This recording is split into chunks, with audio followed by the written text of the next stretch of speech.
This is a story of fairy tales, of two siblings. Once upon a time, there was a detective. Now, what was the detective's name and appearance?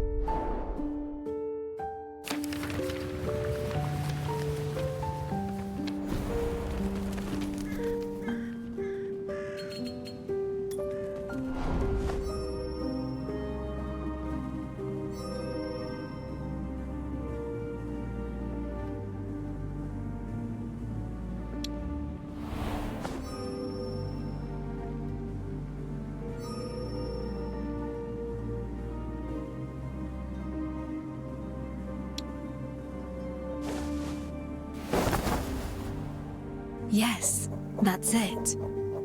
The siblings worked together like a well-oiled machine. They rose to fame, young and full of promise, at the prime of their lives. Yet such tales often start with a moment of crisis.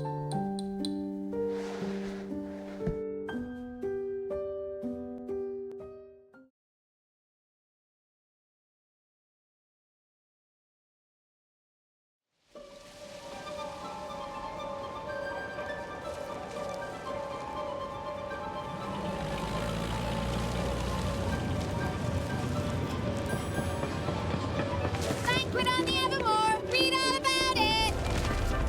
Banquet on the Evermore! Read all about it! Oh, that's incredible.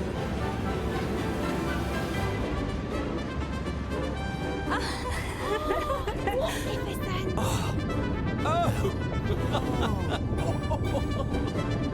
Oh my!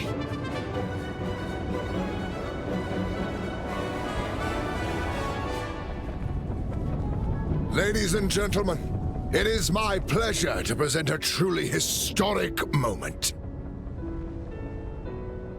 We stand upon the Evermore, a marvel of united mining industry technology and noble artisans alike. A floating palace for this grand ceremony. For the royal families to grant UMI the authority of Silverium development. In the words of Her Majesty Queen Auguria, our Silvernia flows with promise. Now, let us begin. Today, Her Majesty confers a glorious, first-of-its-kind award unto a lucky soul for their contributions to airship development. An accomplished commoner whose name precedes them. I believe they only prepared one medal. How frugal. I suppose one of us can wear it in the day, the other at night. Daytime's mine. Seriously? Make haste. Her Majesty's safety is paramount. Call off the ceremony. And who are you to call off the ceremony? You'd scupper it and see all our hard work amount to nothing on a whim. It's almost as if you've an ulterior motive. It's about to begin, madam. What do we do?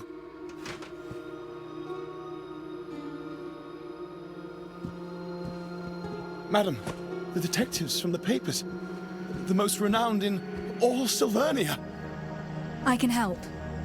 We're about to enter the hall and can smooth things over without unsettling the guests. Detectives, the situation is dire. We discovered hazardous material in the sewage pipes. We think there's a security threat within the venue that must be investigated.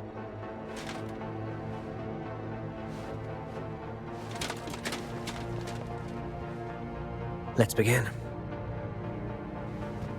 As always. My first royal banquet and all, and now it's become an investigation. Such is the plight of a detective, I suppose. I suppose. What do you think? Given the hall's size, it's best we split up. One of us accepts the award and observes, while the other investigates upstairs. A two-pronged operation. Wonderful. You take the hall and I'll head upstairs via the staff passage. Signal if you find anything and I'll be there in no time. Stay sharp. Greetings. I'm here for the award. Good day, Detective. The ceremony is about to begin. Kindly follow me.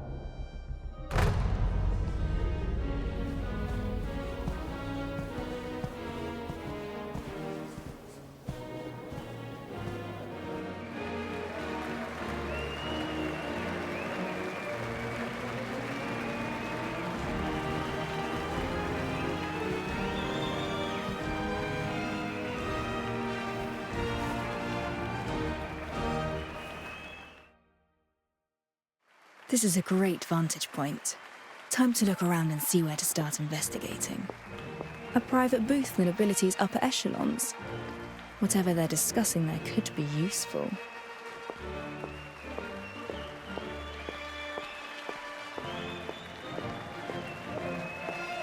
Electrical power. If someone were looking to create chaos, that would be a vulnerable spot. This warrants closer investigation.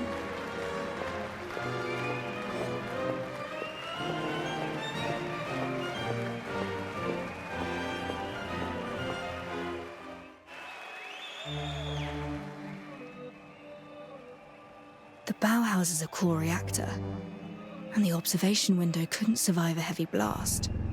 Both are safety risks.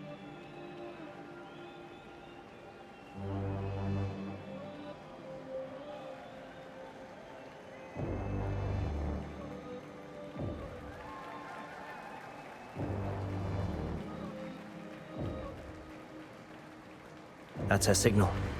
Time to move. If I want to get to the booth, the vent over there might do the trick.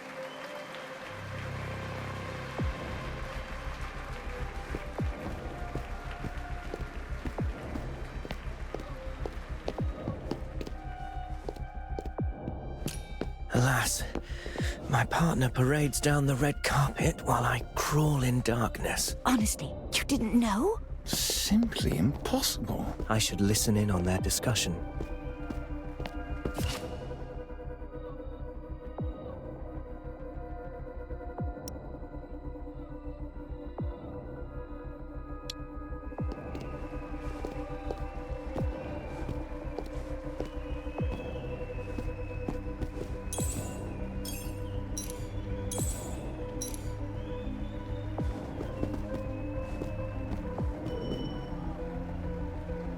How revolting! The nobility entrance was blocked, so I had to jostle in with the commoners. Oh, just look at my skirt. Oh, yes. Something quite large was being carted through the entrance. I wonder what. Another portrait of the Queen or some knight's silverium armor. That's of little import, however. More noteworthy is that they hauled something through the Nobles Channel, next to the chandelier. There's a landing spot ahead. I'll have to find a way to jump onto it.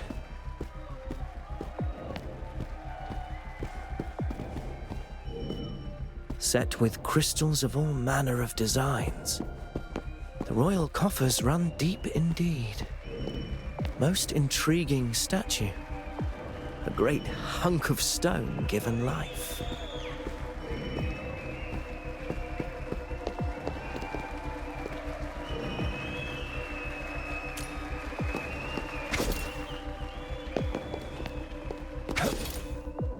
Sturdier than expected.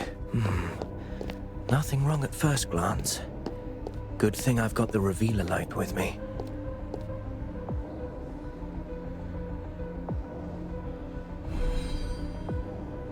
As I thought, the chandelier's electrical reactor circuitry has been meddled with. The wiring runs that way, ending down that corridor. We shall see. Here we are.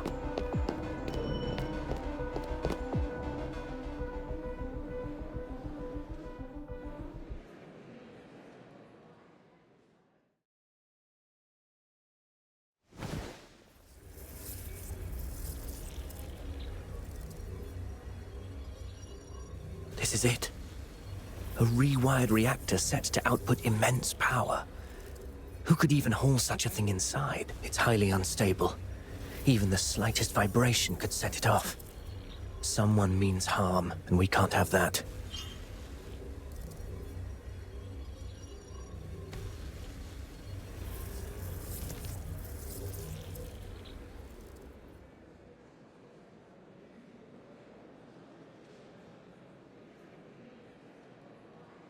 There was indeed an explosive, likely smuggled through the noble's entrance. Stay alert. The culprit is still at large. Around 10 meters between the audience and the Queen and her knights. Too far for a would-be attacker. I have a plan. Be ready to adapt.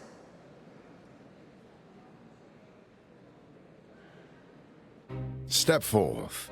Bow. In the name of Queen Orgoria, you are hereby awarded the Silver Merit Order. An award is a fine thing, but let me grant you something a little more practical. Behold, a reactor built by Royal and UMI craftsmen, a unique fusion of Tide Knight Gauntlet technology. May this aid you on your quest for the truth. I'm honored. Detective, may you never forget the undying spirit that brought Sylvania such prosperity. One of wisdom, determination.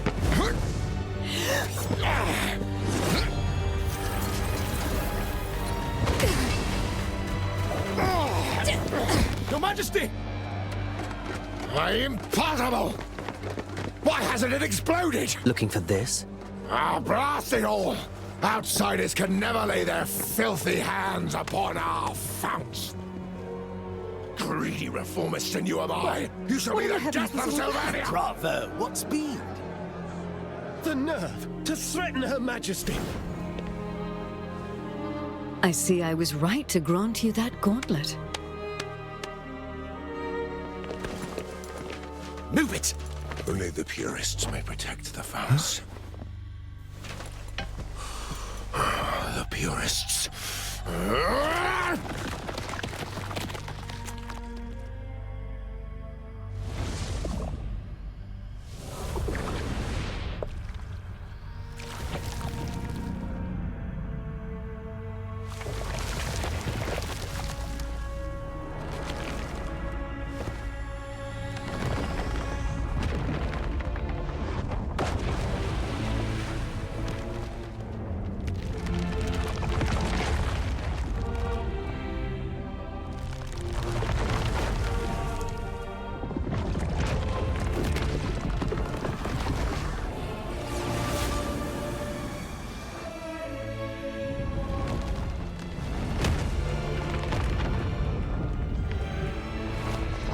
What on earth?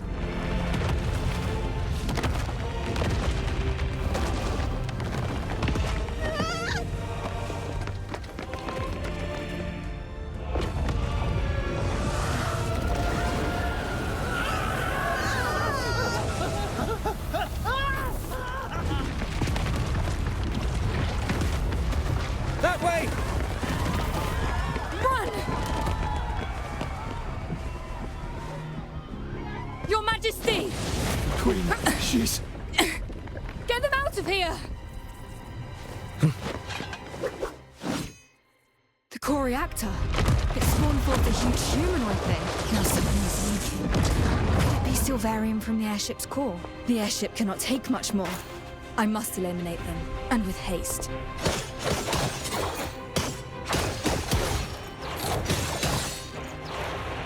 This new gauntlet will let me unleash my blade's true potential.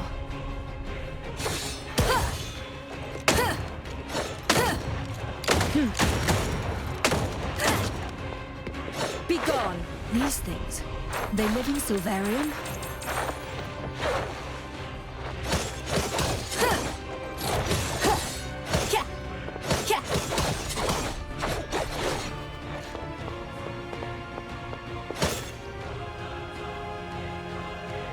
I'll take care of this.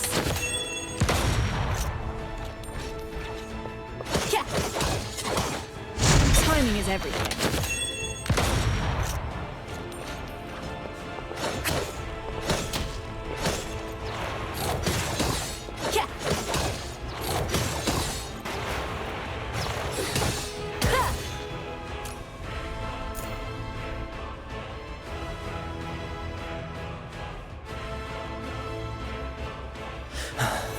I've evacuated the guests.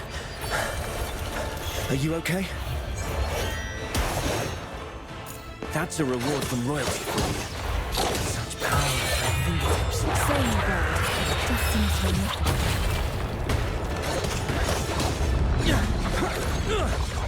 Wait, their attacks are changing. Watch for that darker half. ready yourself.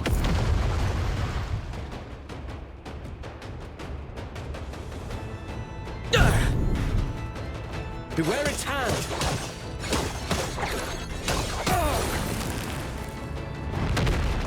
It's all in vain.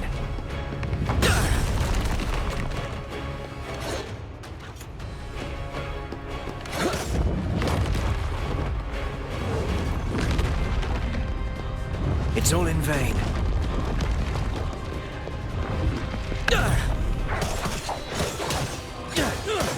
It's gathering energy. Prepare to move. It's all in vain. I'll take care of this. Yeah. Watch out! Are they fighting one another?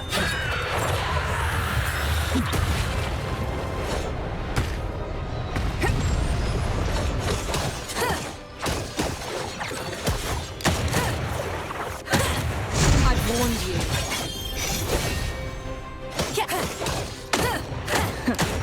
Is there no end to this? Blasted things. They move as one. Watch out!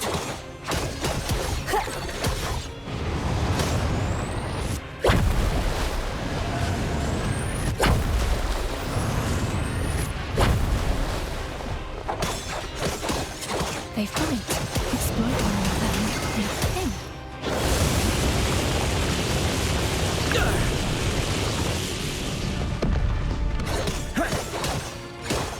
The airship is listening. The balance cables have been severed. There is still a chance. At least enough to make us.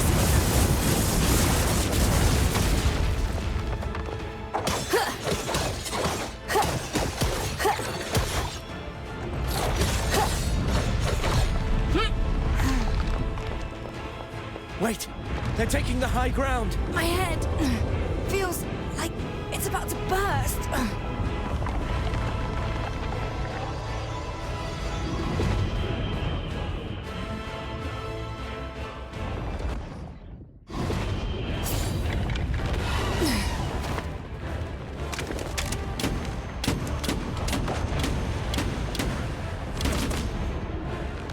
A weak spot!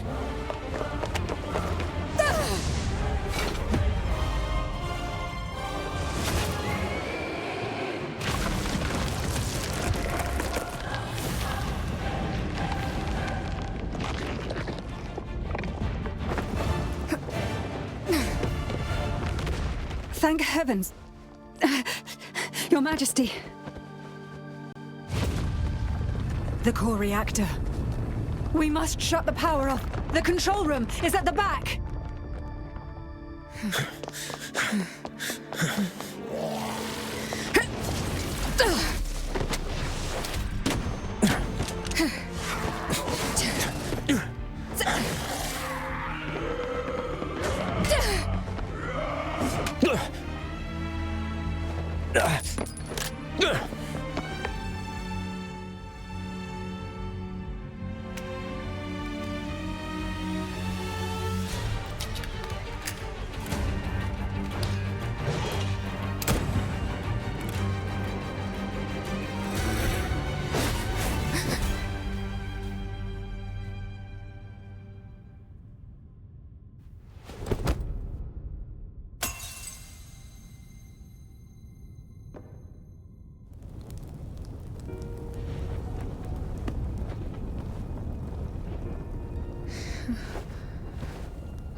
The Evermore goes up in flames! The Queen perished! What's this? The airship they Ventus has given an account of aeronautical principles. Cabinet must respond at once. All other matters are suspended. In remembrance for the members who perished in the airship incident. Apparently, a commoner was to be given some award. Another setback in the Oreo Regio economic The Order standoff. of the Tide are criticized as knights in name but cowards at heart. UMI insists reactor production must continue to increase. In tragic times, we must look to the future.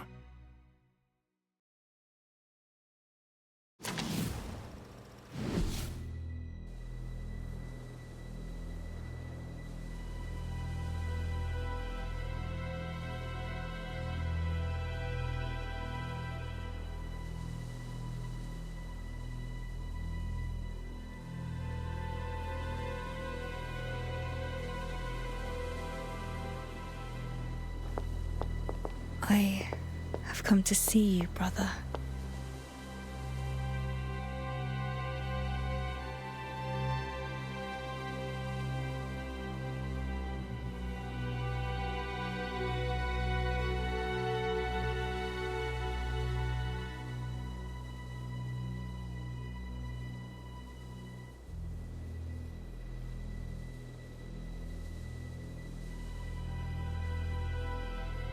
I shall return to that place, find the culprit, and end this once and for all. And so, the decision is made. The journey back to Sylvernia begins.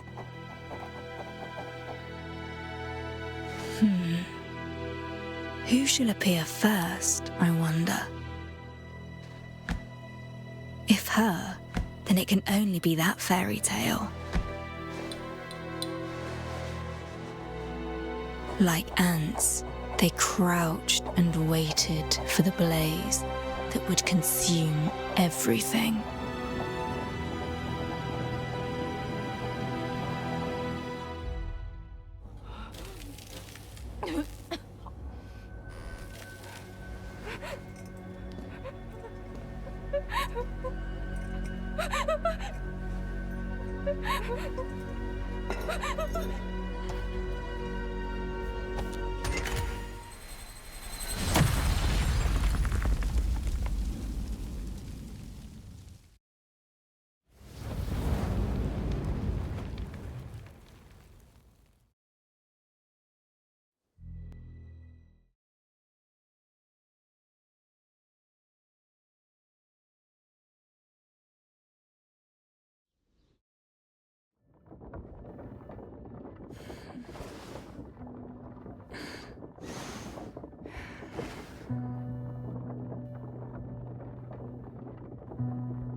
Miss Detective, we're in Sylvernia.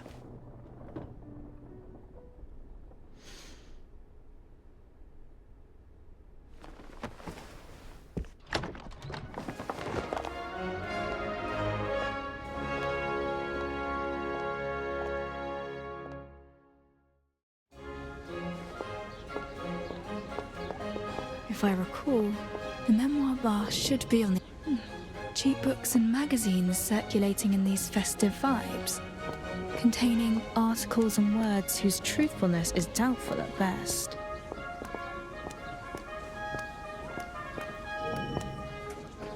Queen Feliana is just a young girl.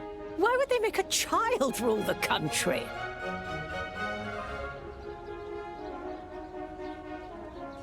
Blame the assassination of our late queen. That forced young Feliana to take the throne. The new queen is so young that the citizenry feels uneasy.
The late Queen pushed for many policies, such as the Naval Reformations and the Corporate Development Act.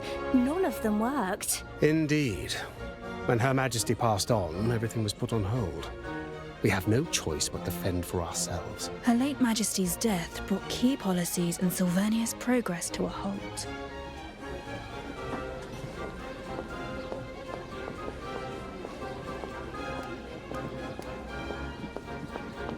Oh, fancy parade float. There's an ordinary serving of bread and milk. Prices have doubled since it was sold at the heart of the festival.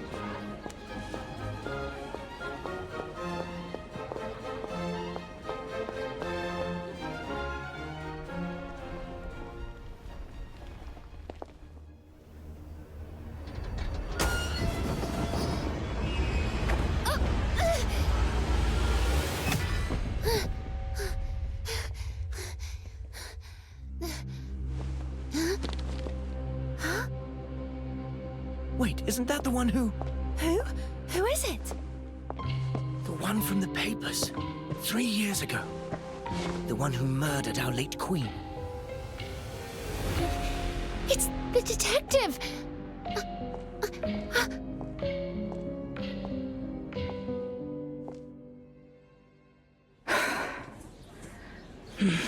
I should head to the bar and meet Lauren first.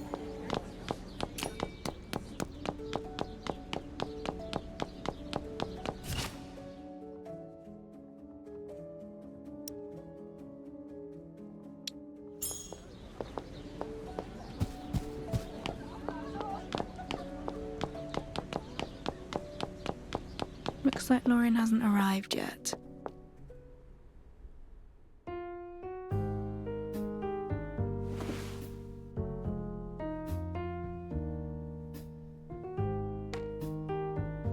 Memoir bar. Warm lighting, the scent of oak and spirits. Truly a place worthy of its name. Something to drink, please. Bartender Argos, at your service. Name your poison. Surprise me. Very well. You came in looking rather moody. Let me offer you a remedy to ease your troubles.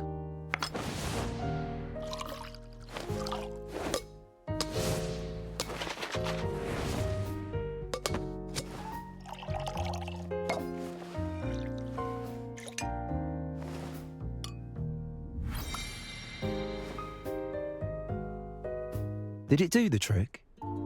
The City Wanderer is strong and sweet, and just the thing to ease a troubled mind. This one's on the house. Welcome back, Detective. And you sound as though you know me. You're quite well known around here, if I may say so. And many have been awaiting your return. Take, for example, this gentleman here.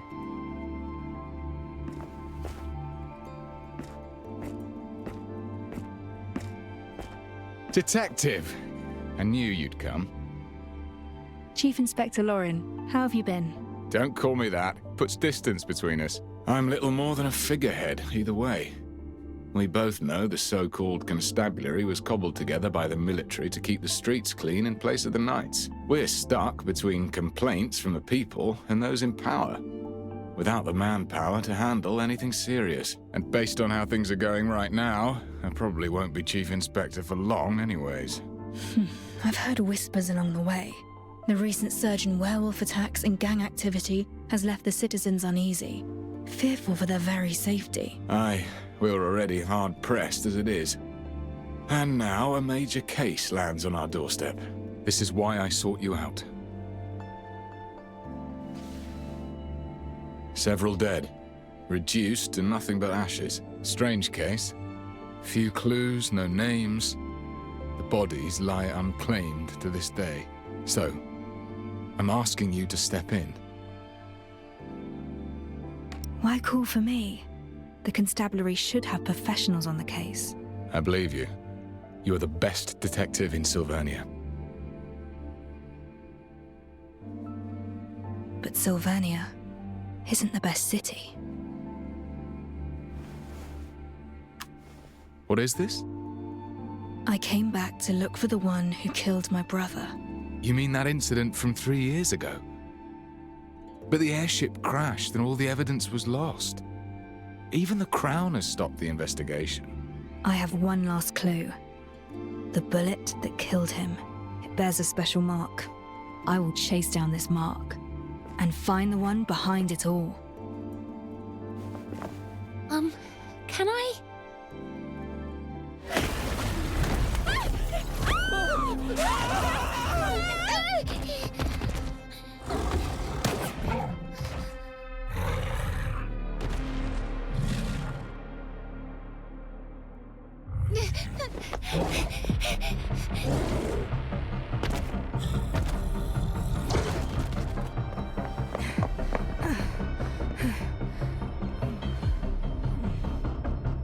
Good day, Detective. I never know what to expect from you. What will it be this time? A new case? Or are you inviting me for a pint?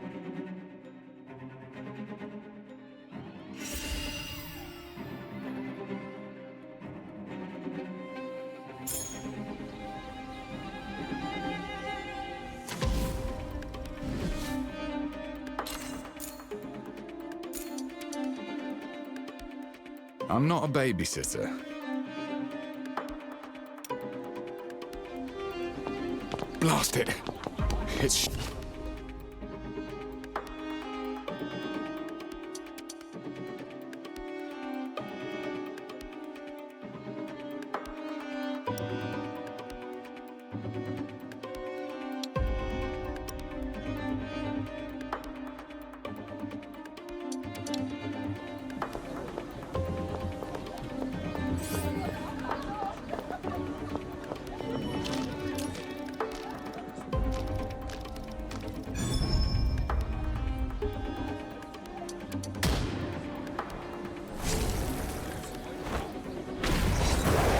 Found you.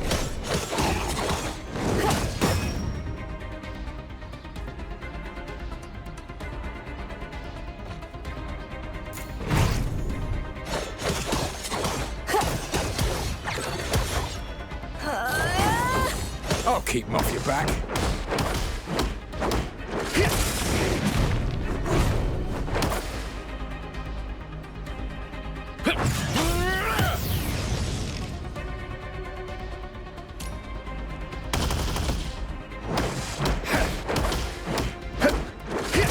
I'll take care of this.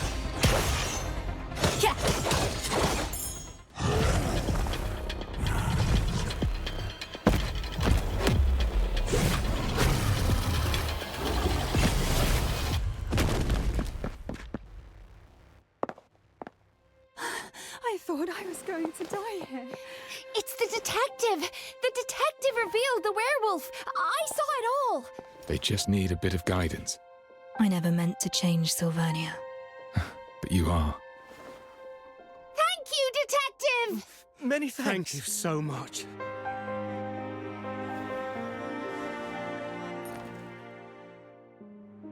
Welcome back.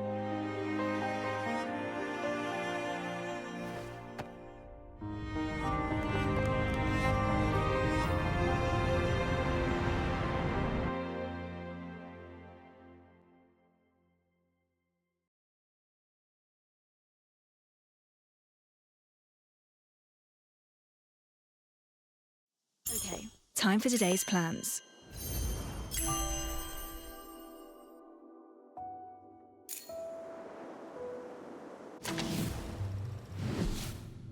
Let's cut to the chase before you are silenced for good.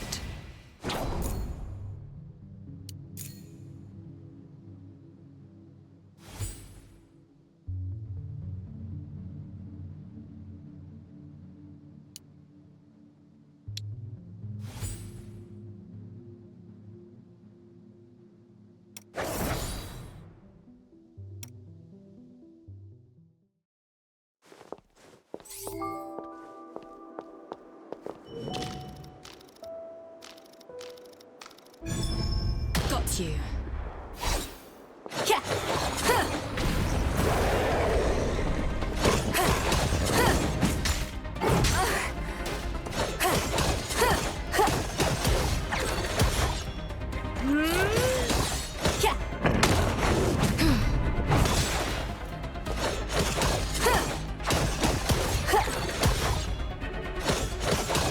Knock it off!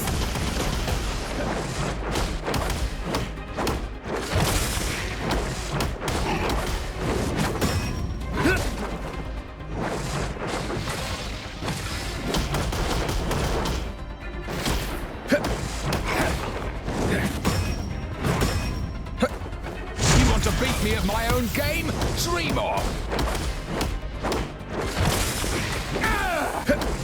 Timing is everything.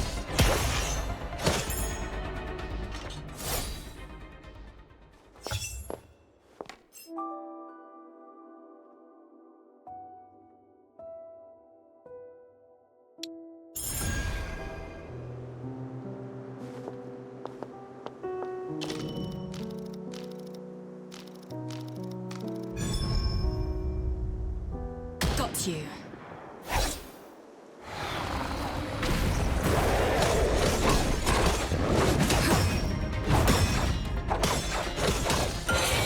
Nevermore. Still making a racket. Want some more, do ya?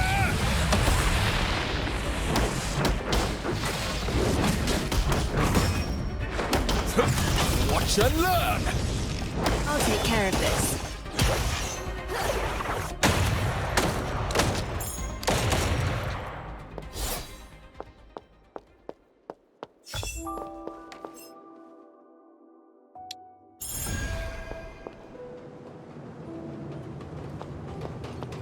We got the werewolf disturbances settled, thanks to your help. My constables can take care of the rest. I won't let your efforts go unrewarded.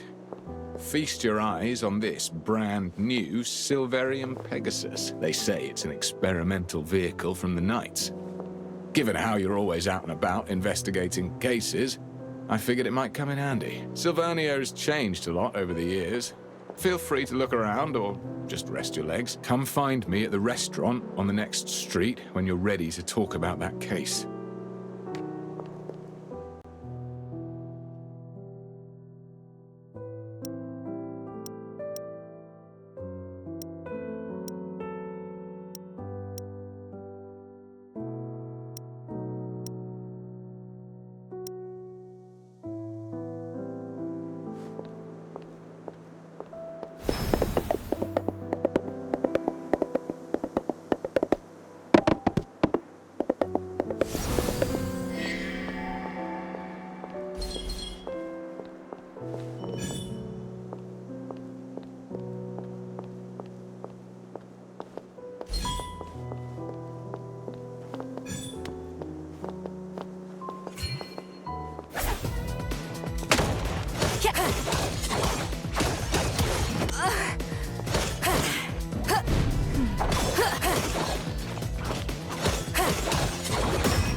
Excellent.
Without your help just now, I fear I would be writing a self-critique, not a report.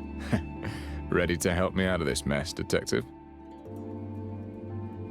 Why would a werewolf appear at the Queen's coronation celebrations? To be frank, that's beyond my station. All we can do is apprehend the werewolves and protect the citizens. As for the true cause, I know full well the waters run deep, but I'm stuck at the Strand. Perhaps I can extend a helping hand, as it were, but no more. So, that's the end of this incident? On the surface, at least. Either way, what about that case?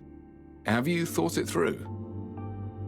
I need more details of the case before I can make a decision. Straight and to the point. You haven't changed your style. The constabulary calls this the Nameless Ashes case.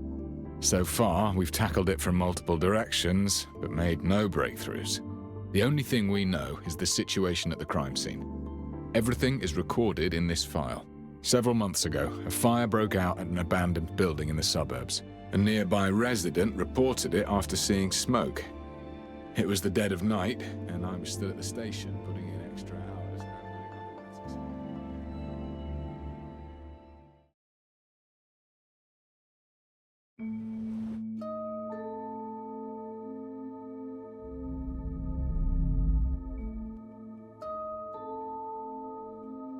Entering the Mind Palace can help me think as though I'm at the scene itself. The information in this case file is sufficient for me to reconstruct the crime scene. The incident occurred at an abandoned building in the High Piers suburbs, sparsely populated. The roof is several times higher than a typical residence. The interior is vast. This must be a warehouse. Some of the iron and ferrous materials showed signs of melting. A natural fire has a temperature of around 600 degrees. Iron has a melting point of about 1500. Even a high-temperature reactor is incapable of melting iron. What could have led to this?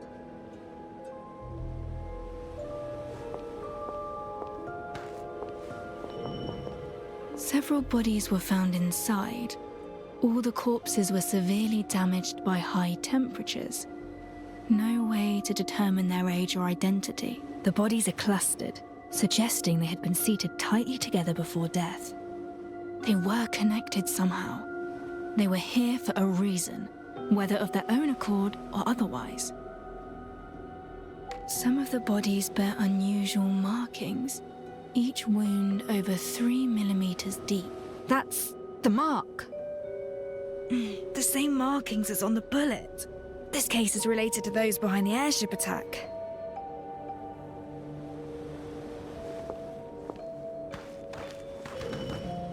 The fire started indoors.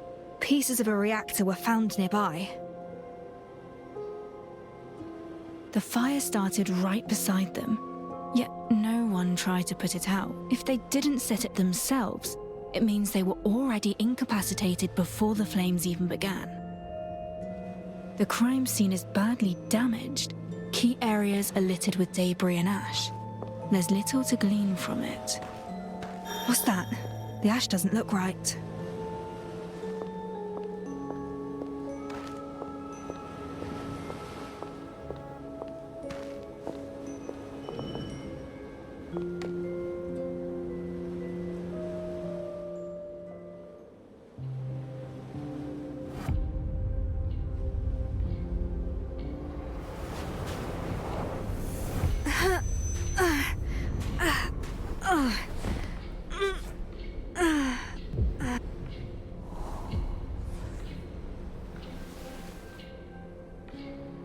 Calm down. It's you. Your body has yet to recover. Don't force yourself.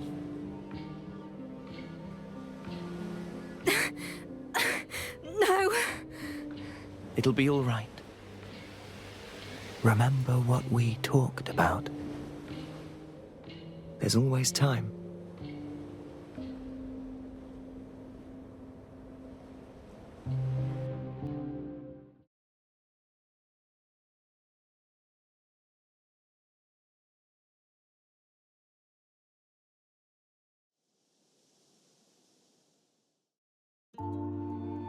I just found a lead on the werewolf situation, and then the constabulary summons me.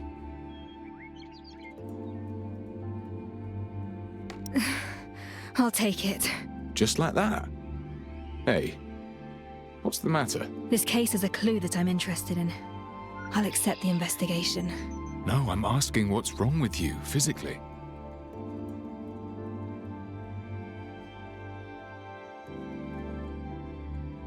Is it that wound from 3 years ago? You sought me out for help on the case, didn't you? Don't worry. Any case I take on, I will see it through, whatever it takes. That's not what I'm worried about. We have rules. Missions need to be handled by a team of 2. If you operate alone, you won't have anyone to fall back on if you get into trouble. You need an assistant. An assistant? If my brother were around. I don't need an assistant right now. You're not looking too healthy. I say you're in need of proper support. I can't risk. I won't have peace of mind if you handle the case alone.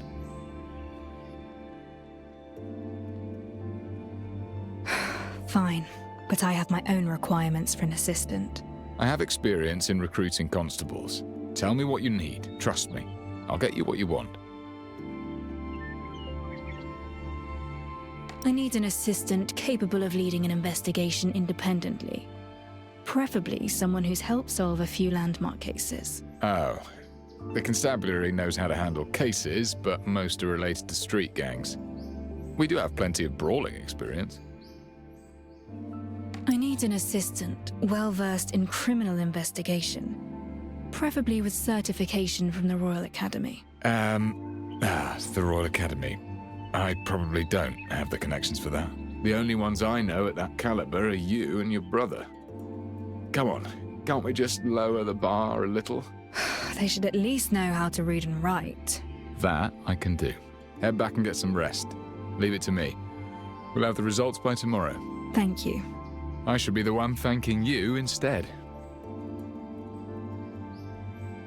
Master Detective!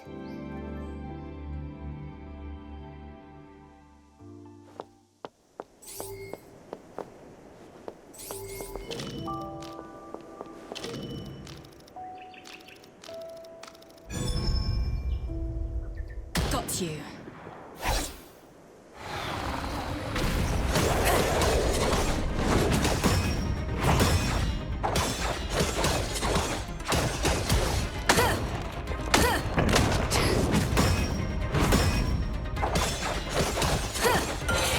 Reset the board.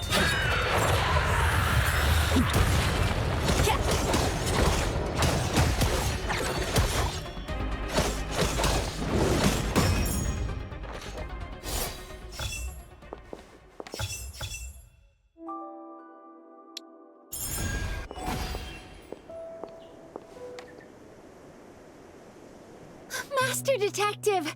Oh, I can finally talk to you. I'm Pixie. I used to read your stories in the papers. That thing on your shoulder, is it a reactor? It churns out weapons from Silverium and can even spit out fire and electricity, right? I only saw the knights using them before. That's right. Equipping one gives you the ability to fight battles. You're incredible! That werewolf was huge and you floored him in an instant. Everyone's really grateful for what you did. He was barely a challenge. I've met worse. It's easy to win a fight. Human intent is actually the most complicated challenge of any case. I overheard your convo with Chief Inspector Lauren. That huge investigation of yours. Maybe there's nothing I could help you with. And, well, I just gotta say, you're definitely no Queenslayer. You're the hero for street children like us. Here, please take this. It's a token of my gratitude.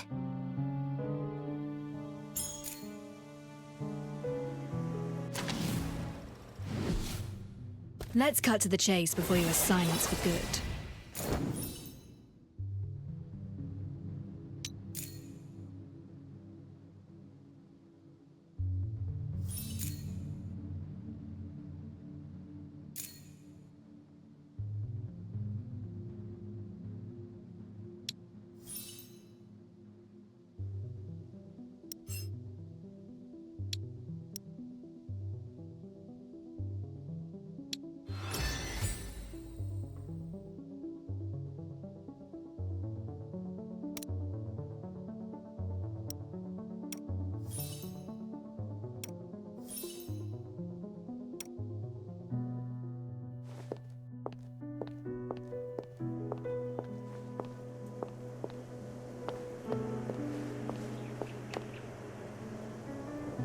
Master Detective, I run all over the city, and the streets haven't been safe lately. Please be careful out there. Thank you. I'll keep an eye on the comings and goings. Don't let me keep you around. I'll come looking for you once I find something useful. And I'll definitely be telling my friends that you're back. Help! Help! And we were just saying... Someone in that alley is calling for help. I better go check.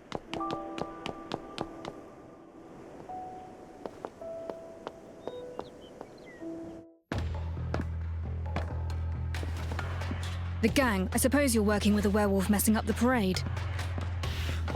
You're pretty smart.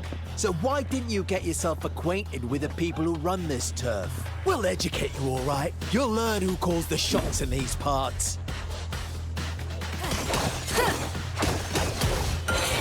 Nevermore.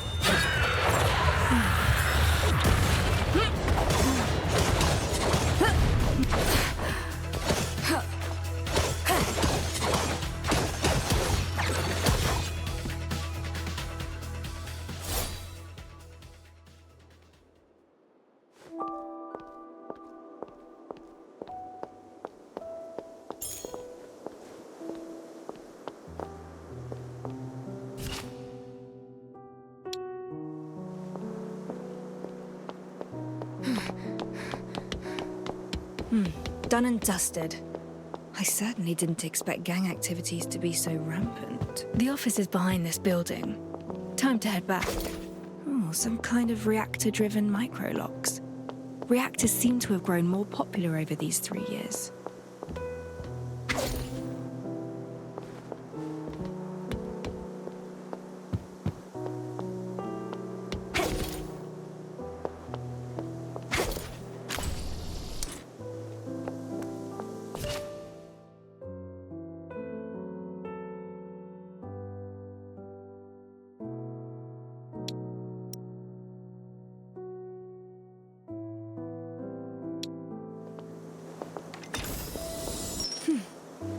Who's hid this here?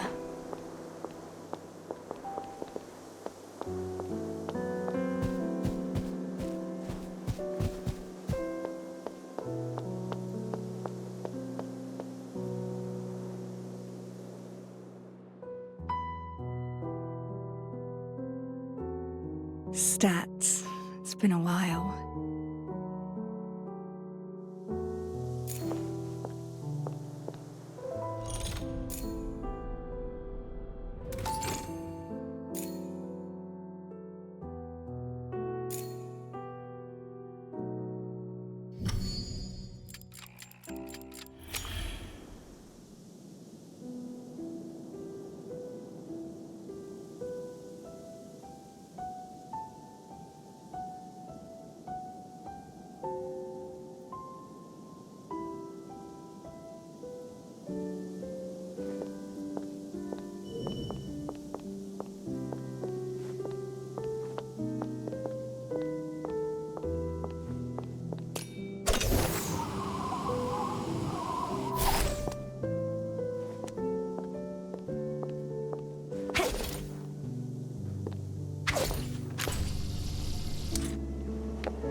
Excellent.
The facade looks unchanged.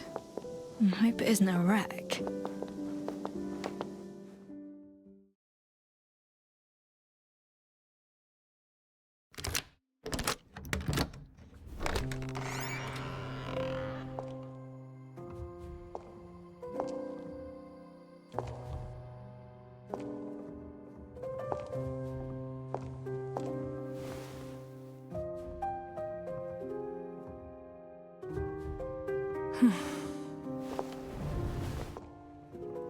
The house needs proper cleaning. But I'm exhausted. It'll do for tonight. The bedroom is upstairs.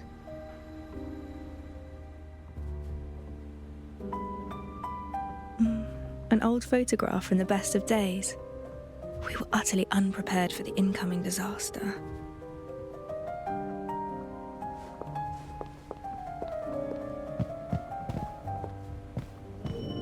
The reception table is still where we left it. The tea has all but dried up. My brother and I used to challenge each other to competitive deductions. The loser had to water the plants. No one's tended to it in years. It's long since withered. Smooth and everlasting. Now, I wonder where the vinyls are.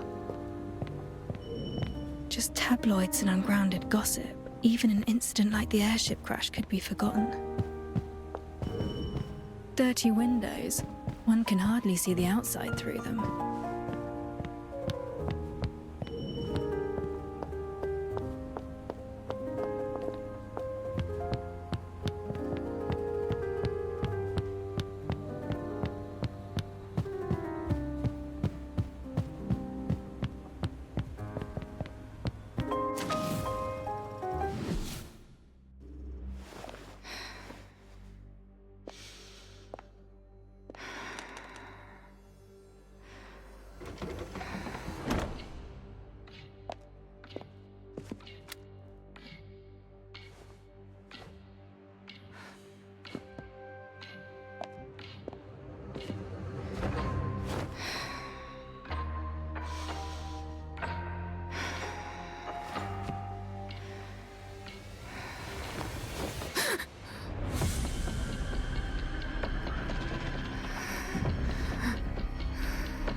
Over here.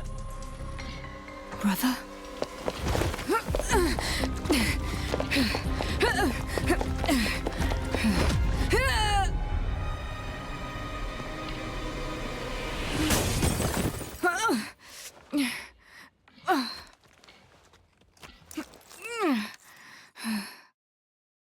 What is this place? The mark in the roof, and the disorderly room. That was my brother's shadow. I'm in our office, but something's amiss. The space keeps shifting.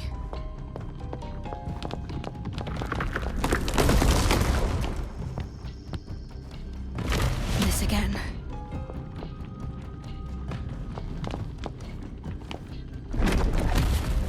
That's a dead end. It's just an illusion. Continue forward. What's this? A narrow door and a tight corridor lead to the truth. Steps good. Now all that's left is to rise from the depths back to life.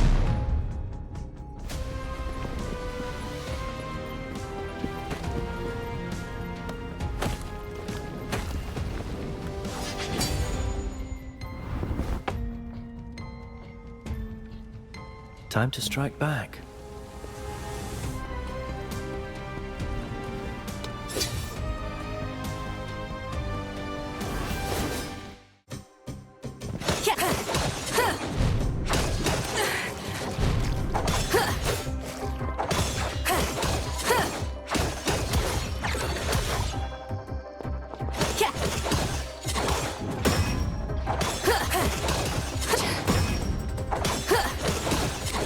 It's all in vain.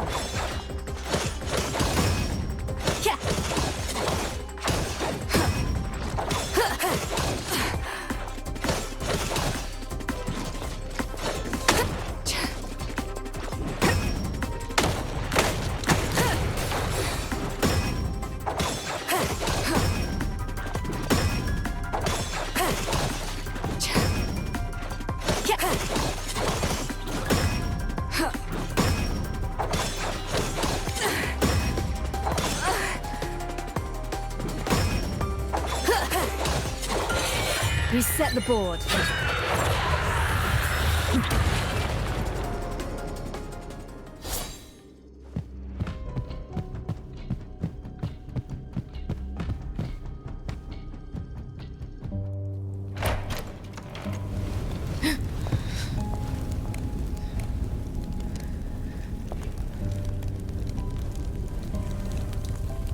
This is...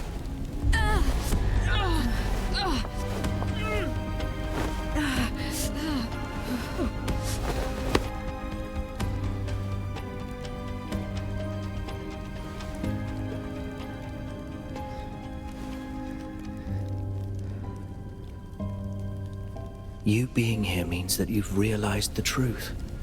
This case is linked to the airship incident from 3 years ago. Wait. We'll meet again, once you uncover the truth.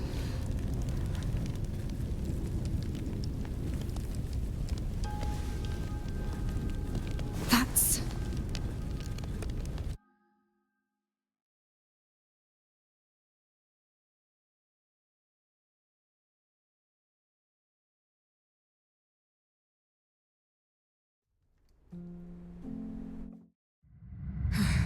Someone escaped the fire.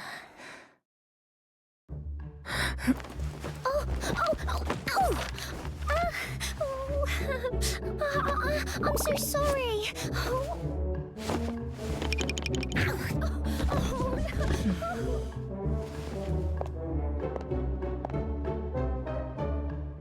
That was a dream. And why was there a girl here? Did you go upstairs? Sheesh, the detective is still resting.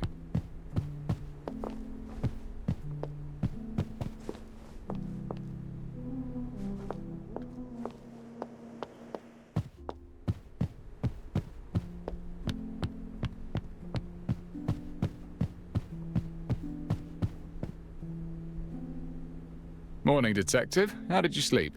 Look at this. Your office is good as new. Your candidate gave this place a makeover. Candidate? What candidate? An assistant to help with the case, as promised. Anyway, I've shortlisted 3 worthy assistant candidates for you to assess, especially this one. Well, she's certainly eager. Miss 49 at your service. My name's Alf. I can cook, clean, and fight at your beck and call.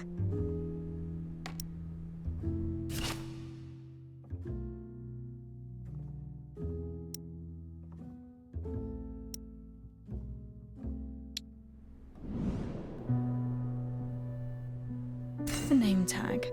Mismade 49. Smooth, white, and uncalloused. She's a stranger to tough work.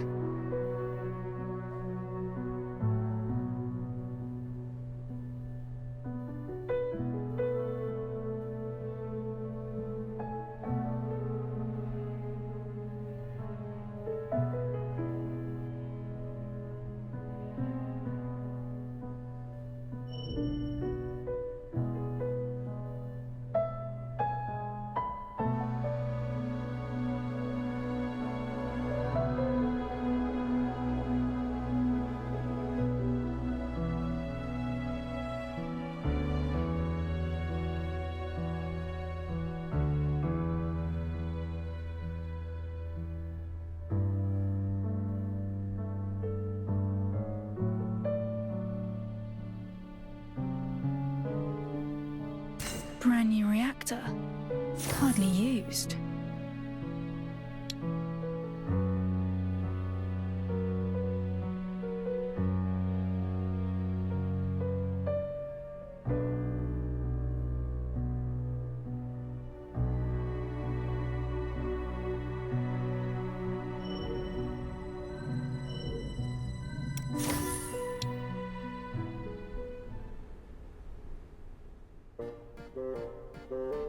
Are you literate? Literate? How do you spell miss? That is something beyond Alf. Do you make tea often? Make tea? When brewing tea, how hot should the water be? Yeah, I don't think I know. You came into my bedroom. It's a private area. I'm sorry. I saw you on the bed and you seemed to be in pain. I'm sorry if I disturbed you. You've never done hard labor and you can't read. Sorry, but these qualities are essential for my assistant. Wait! Just give me another chance. Alf will prove it to you. I thought she was a poor fit myself, but she insisted on coming. Don't worry, I've got other candidates. I found an experienced company clerk, 10 years of experience, totally literate and no stranger to hard work. You won't find a problem with this one. He's waiting for you at the second floor office. Check him out.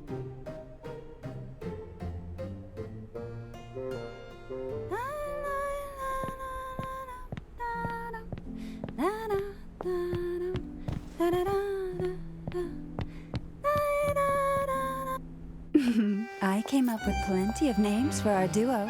Which do you prefer? Red and black, the raven and the rose, or a study in scarlet?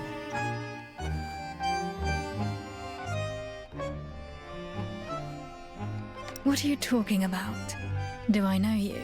Aren't you looking for an assistant, detective? What about me? Am I qualified enough to be your partner? Who are you exactly? Me? I've been called a dancer, a star, finder of secrets, a solver of troubles, and more. But my favorite name is the Red Rose.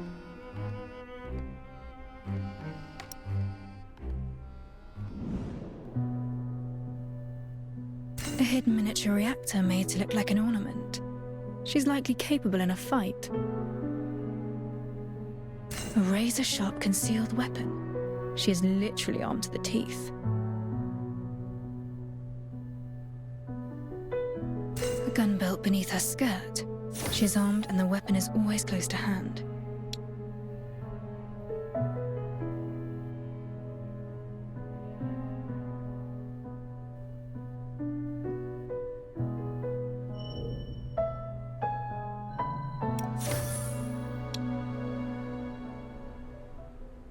You've been staring for a while. I hope you're satisfied. You're not an office clerk. What happened to my original candidate? I wanted to move myself up in the queue, so I asked my dear competitor to swap places. Relájate. The clerk will be all right. I just borrowed his clothes and followed their chief inspector to your place. I hear your return involves a major case from the constabulary. Why don't you let me in on this? Tell me more about the case that persuaded you to return. Who is this? Detective? She's not the clerk I told you about. Baya, I guess time's up. Looks like today isn't the day for our little tryst. It doesn't matter. It was curiosity that brought me here. My goals have been fulfilled. I look forward to our next little rendezvous, Detective. Hold it! Oh! Curses, she's gone.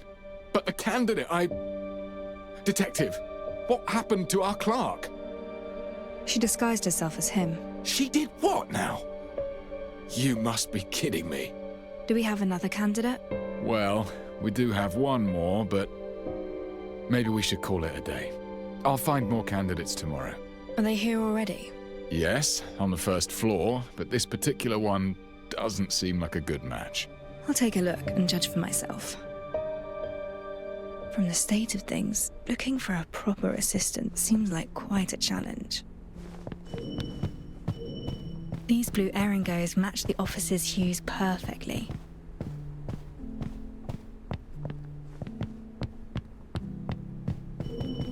Miniature map of the city that my brother and I built together. Back then we had a big argument when one of us lost a crucial component.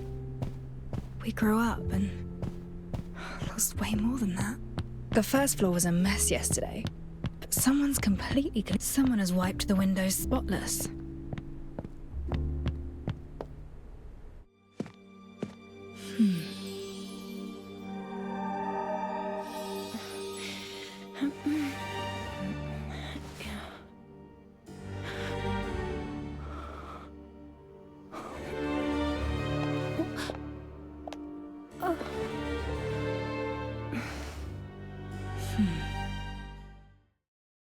Greetings. Did you clean this place? Yes, I did. You were still abed when I arrived. I thought this place deserved a proper makeover if it intends to take on contracts again. Apologies, I did so without your express permission. If it's not appropriate, I shall move them back to the way they were. Don't bother. Give me 2 days here and things will naturally be back the way they were. Fine sense of humor, Detective. Now, please allow me to introduce myself. I'm Ashley, and I've read about your need for an assistant. I hope you can give me a chance.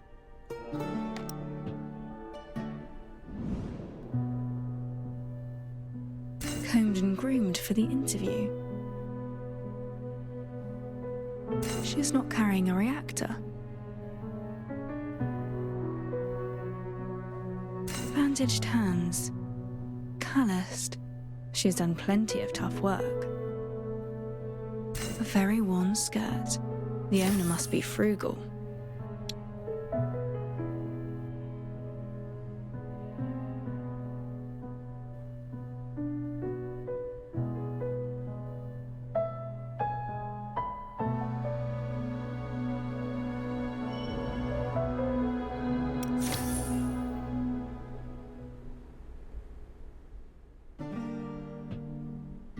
This one doesn't look like a resident of High Piers. Let me find a few more. They'll definitely be better than what we have today. No need to rush. I'll talk to her first. I need an assistant who can read and write. Can you do that? Rest assured, Detective, I'm lettered. In fact, I've even penned for others as well. Here's a question. If you receive a case dossier with 100 pages, but we must head out to investigate a scene within the hour, time is urgent. How would you organize the dossier? Well, perhaps, my reading speed is about 400 to 500 words per minute. A page has an average of 20 lines, which is about 300 words. An hour is just enough to skim through 100 pages. The usefulness of the evidence remains uncertain until we reveal the truth. We cannot afford to miss anything. Perhaps this is the goal of your question. A very detailed answer. Did you prepare for this interview? I guessed that this role would involve conducting pre-investigations, recording during investigations, and organizing data after investigations. All these tasks require an assistant with data-gathering abilities. This is why I believed you were most likely to ask such a question. Wow, impressive. This young lady is definitely more than meets the eye. You flatter me.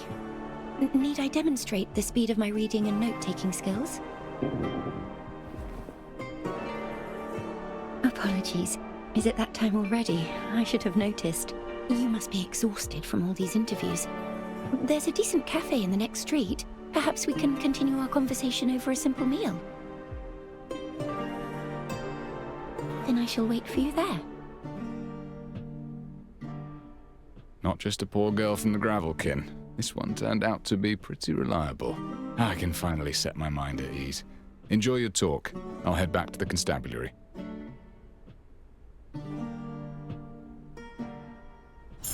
I should look for Ashley and have a meal with her.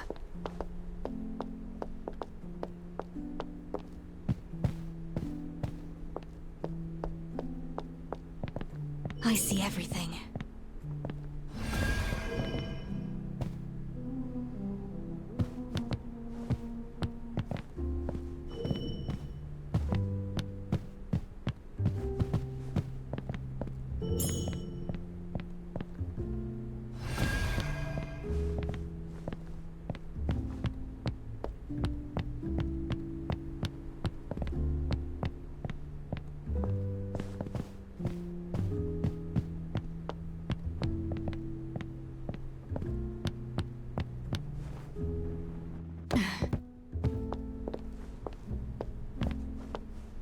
The office was left empty for quite a while without a tenant.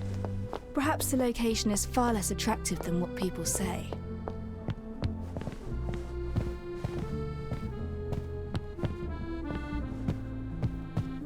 The street is still bright and tidy, yet everything feels different.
Captain Kaboom reporting for duty. Repairs, burnt fuse boxes, broken stoves, bad guys, you name it.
dead men don't talk? I beg to differ. I can secure testimonies even from the deceased, which is why you're here, is it not?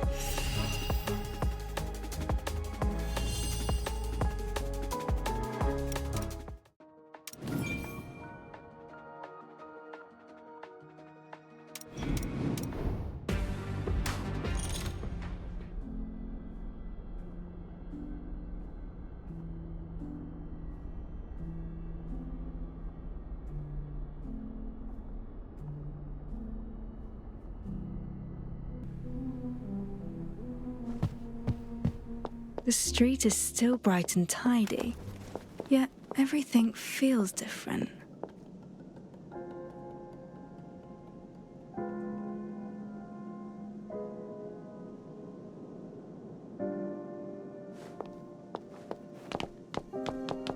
I don't recall ever seeing this cafe.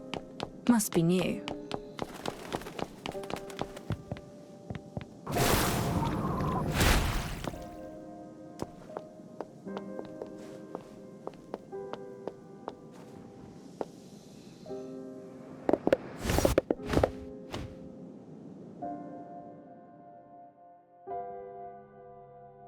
Voice Pipe Cafe just started its business recently. It's becoming quite popular in high peers. They say the nobility often gather here to discuss affairs of state, as well as more private gossip. Go ahead and place your order.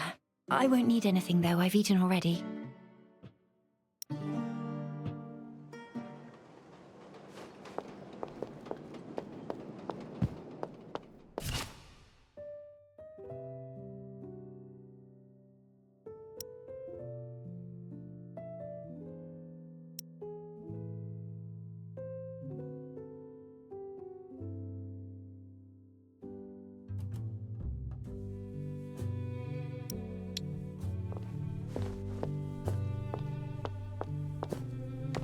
Good day, patron. I'm Ginkgo. Need anything? A shot of espresso to wake you right up? Or a sweet treat to lift your spirits? Take your pick.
A nice place. I'm glad you like it. I don't come here often, but the atmosphere is quite positive. Is there anything you'd like to talk about? There was a street parade yesterday. Were you aware of the event? Yes, a parade celebrating the formal reign of Queen Feliana. After the late Queen Ogoria passed away, the Prime Minister acted as regent for the young Queen Feliana. Now, with his resignation, she is to assume her rightful authority. Apologies, but that is all I have been able to glean from the papers. I just returned and know little about the city's economic situation. Care to give me a summary? Generally, minting and founts of silverium are still in the hands of the royal families and the aristocracy, but ever since United Mining Industry began mass-producing reactors, they started getting an increasing share of the market.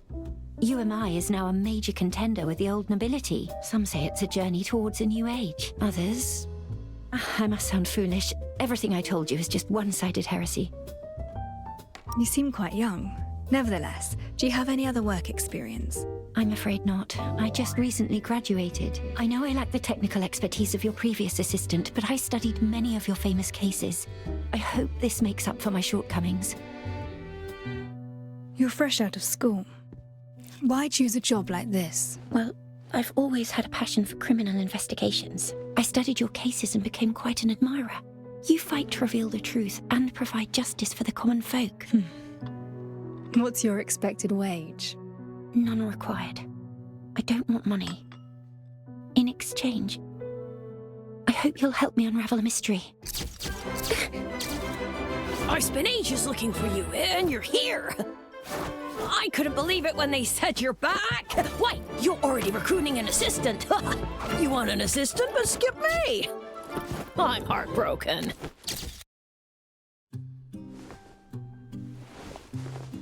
I'm Grim. I was the photojournalist who trailed a few of your cases. Can't believe you left the place for 3 whole years. You probably don't even remember me. You caused quite a stir at that ceremony back then. That you did. Why are you looking for me? Never expected you to return. That's what everyone in the city says. But not me. I just can't figure out why you left in the first place. The greatest case of murder any detective could ever dream of working on is regicide. And you hit the jackpot. The greatest case of your time simply fell into your lap. It should have been the zenith of your career. Your deeds were on everyone's lips, mine included.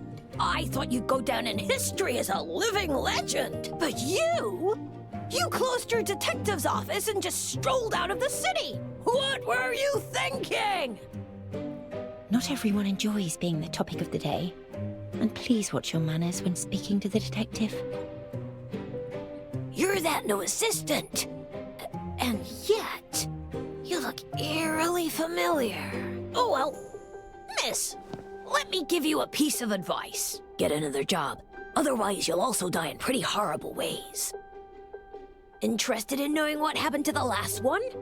Went down with the airship, blown up, and burnt to ashes. Do not make fun of the dead.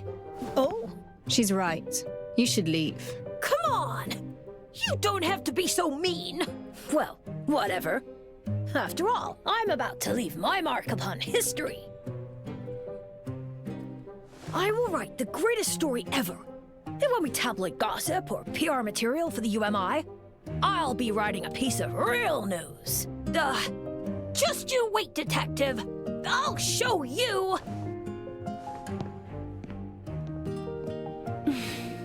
This is ridiculously childish. He should apologize for what he said. Oh, ignore him. Let's carry on our conversation. You're offering to work pro bono in exchange for me solving your mystery. What exactly do you mean by that? Actually, I came here hoping that you would investigate a case for me. But I don't have the money. I'm afraid I can't afford the commission. I thought that by serving as your assistant, I might offset your commission with my wages. All I ask is that you assist in unraveling a most mysterious case. What kind of case? I've chosen to call this case The Mystery of the Stolen Silver. There was a rich man with a hoard of silver coins in his home. He was afraid of covetous neighbors, so he locked his wealth away in a strong safe, and only one key could open it. Then one day, his business ventures ran afoul, and he went to extract his savings. But when he opened the safe, only shavings remained. He questioned his servants, suspecting that someone had taken his key, but they claimed that as he always kept the key by his pillow, no one dared to touch it. He reported the crime, and the police questioned every neighbor. No one had touched the key, nor had the silver coins changed hands. Everyone was at a loss, and so the case reached an impasse. So who stole the silver? And how did they remove the hoard from the locked and sturdy safe? This is the entirety of my mystery. I have bothered you long enough. Perhaps we should call this a day so that you have enough time to think this through. I shall visit you again at the detective's office tomorrow afternoon. You can share your thoughts with me then. Is there a proper and correct answer to this riddle? Of course there is, but I hope to listen to yours. A riddle, is it? So the interviewee has become the interviewer? That's not my intention. I understand trust is the hardest relationship to build. Sure. I'll think about this mystery of yours. Wonderful. Despite the unexpected encounter, chatting with you turned out to be rather delightful. See you tomorrow. I look forward to hearing your thoughts, Master Detective.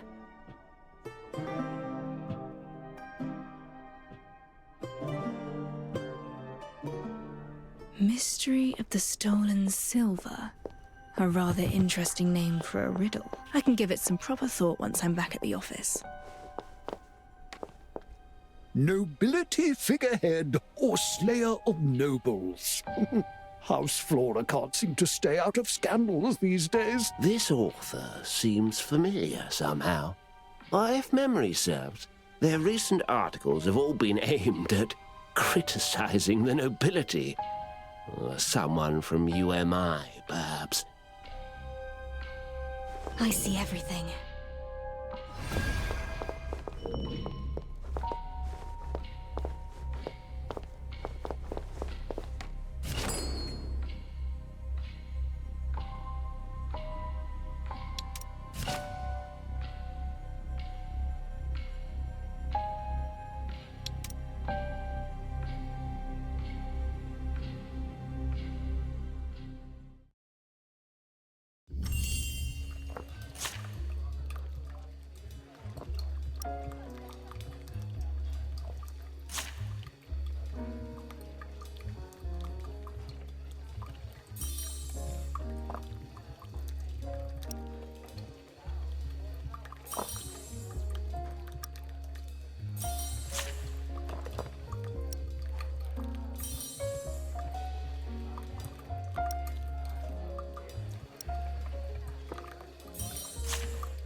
I don't recall ever seeing this cafe.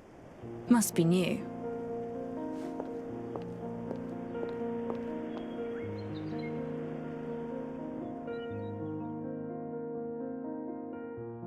Voice Pipe Cafe just started its business recently. It's becoming quite... They say the nobility... Go ahead and place your order.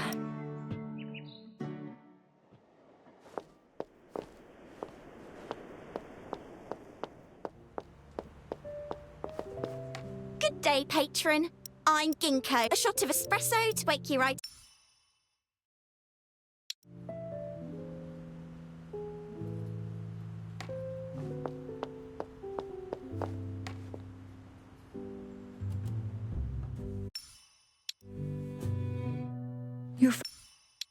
You want an assistant, but skip me! I'm heartbroken.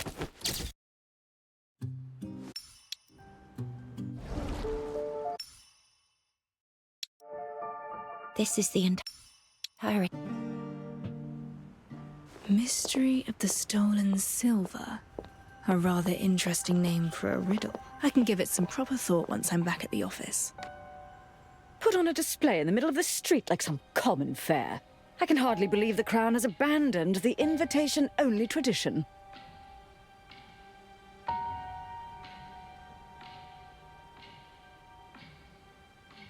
I'd wager they simply dare not host another grand private banquet. The events of last time are still fresh in everyone's mind.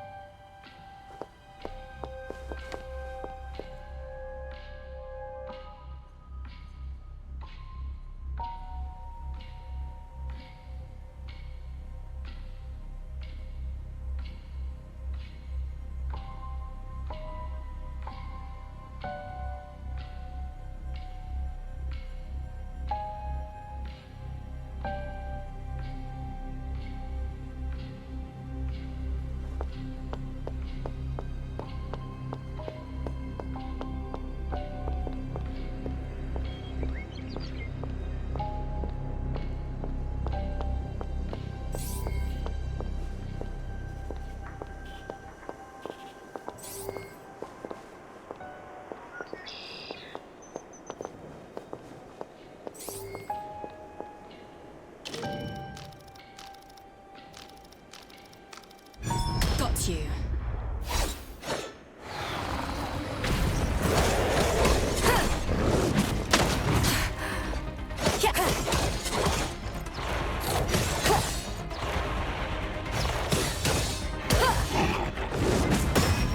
It's all in vain.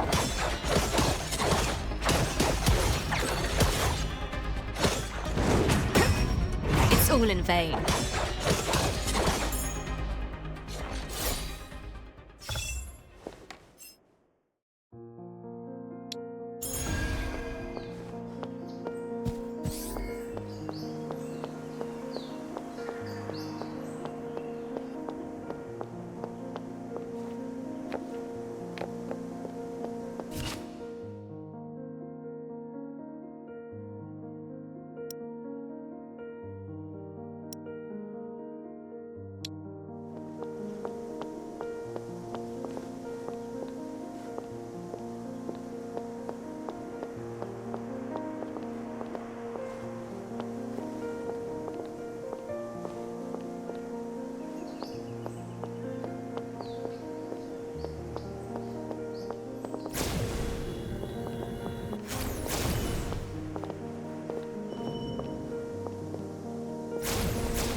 Excellent.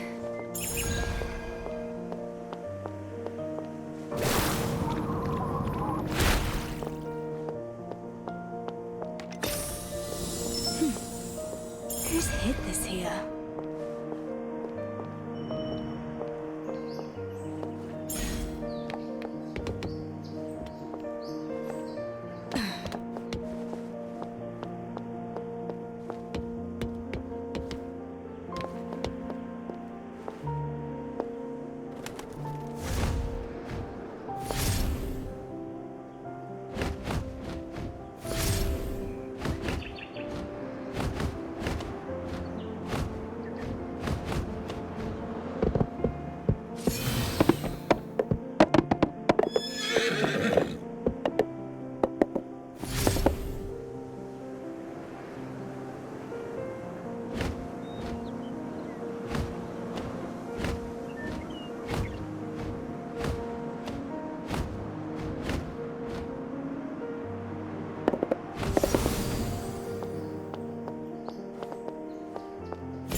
Excellent.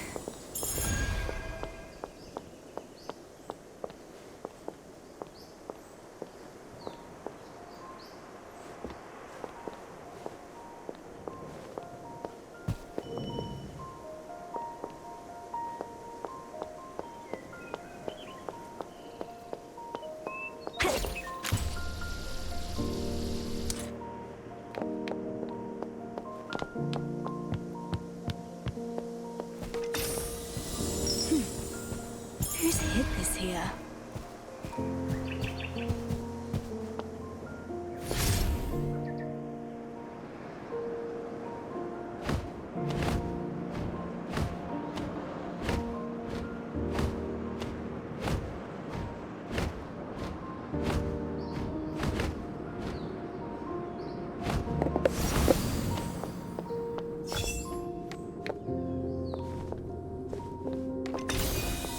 Excellent.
Who's hid this here?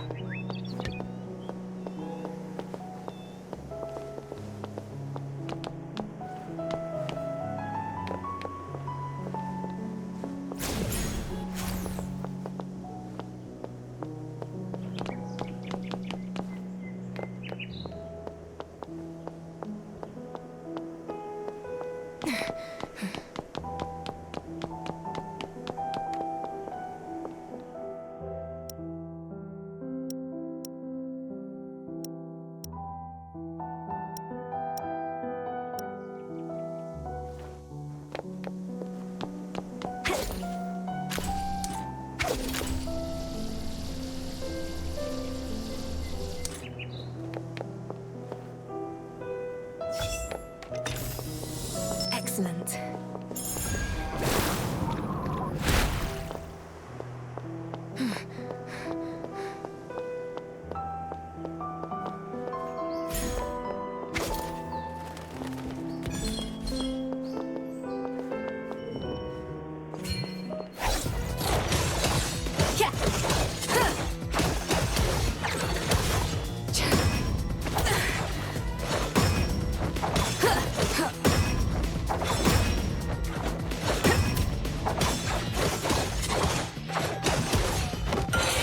Reset the board.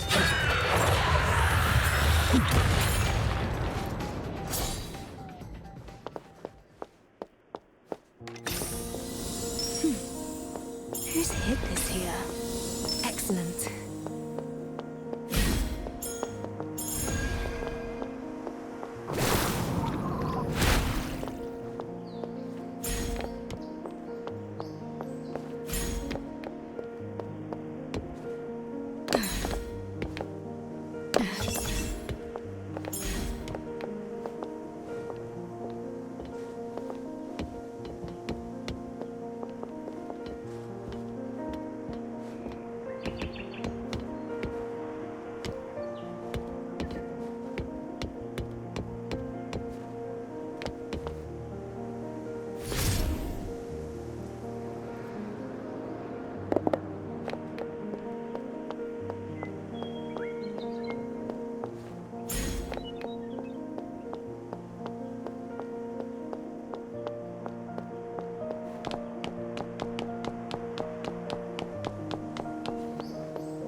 Who's hid this here?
Got you.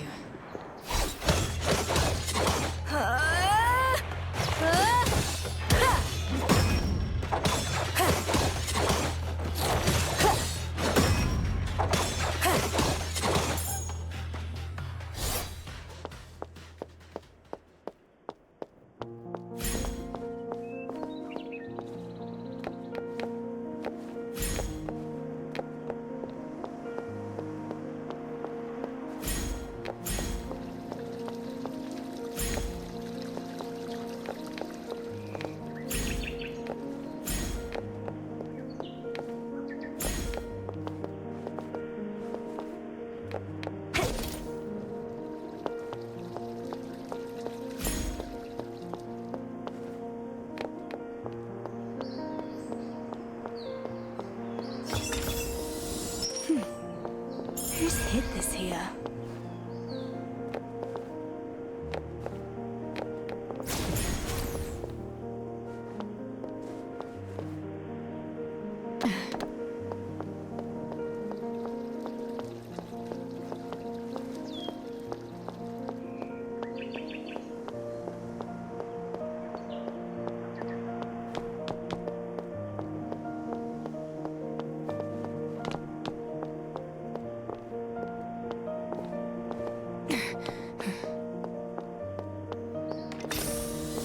Excellent.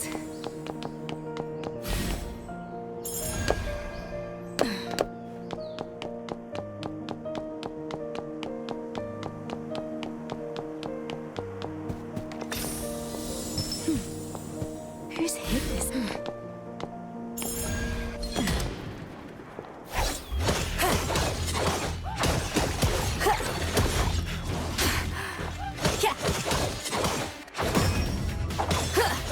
Still making a racket.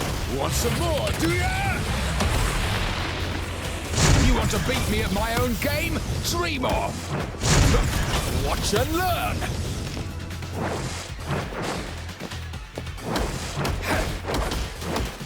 Timing is everything.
Let's cut to the chase.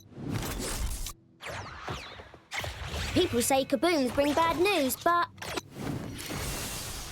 Life. Let's cut to the chase before you are silenced for good.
Let's keep those brats in check, and then we'll get... People...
Knock it off!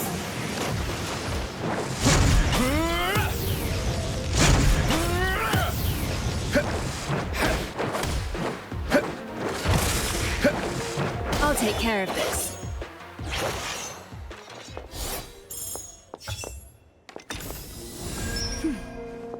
Who's hid this here?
Who's hid this here?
Nevermore.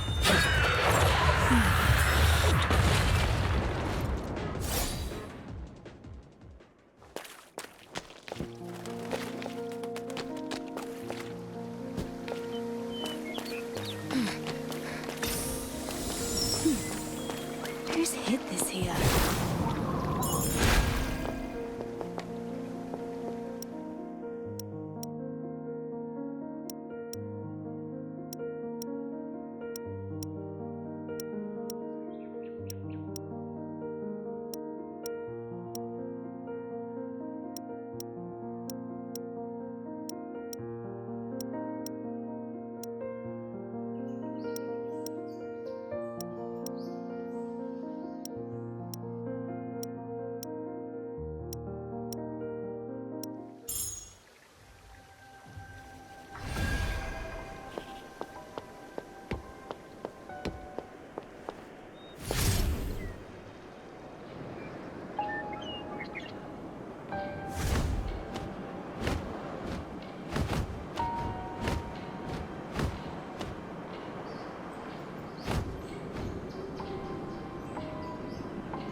A bird's eye view of the city sharpens the mind.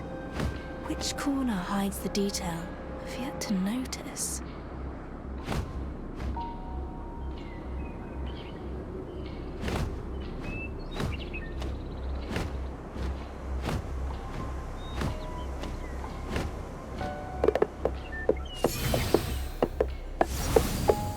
Got you. Still making a racket.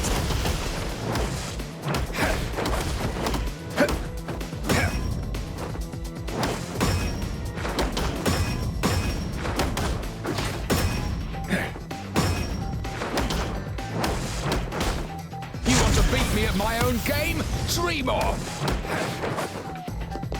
Try again.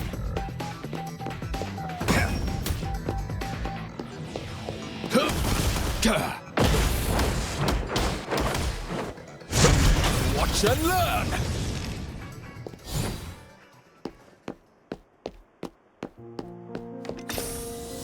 Oh-ho! Is that my end of month bonus?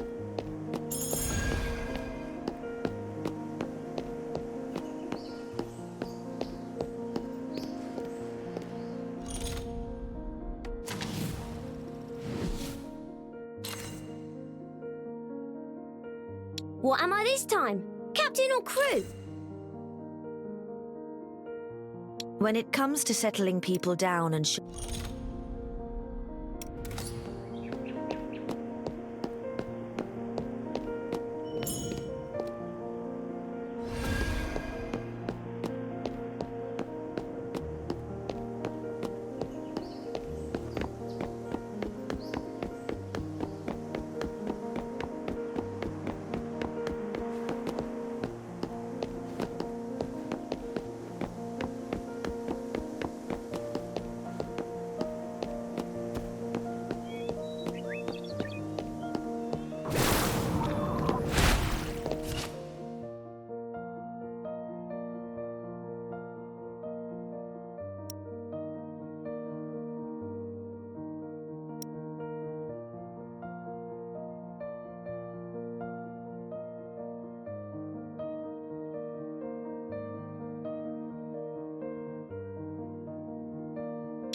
You'll never learn!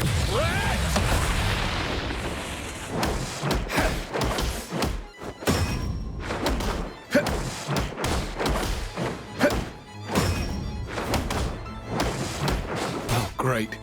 I think I just opened up an old wound.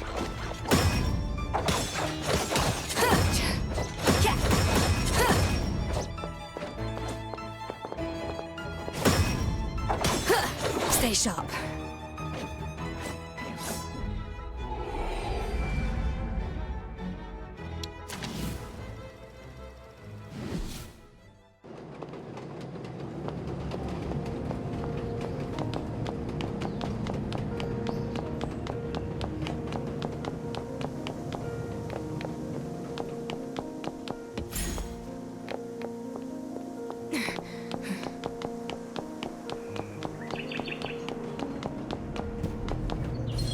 You. I'm taking over. A precise landing.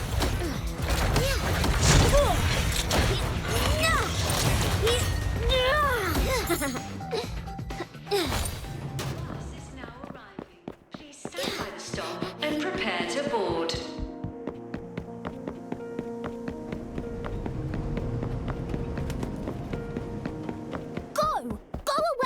Mind your own business.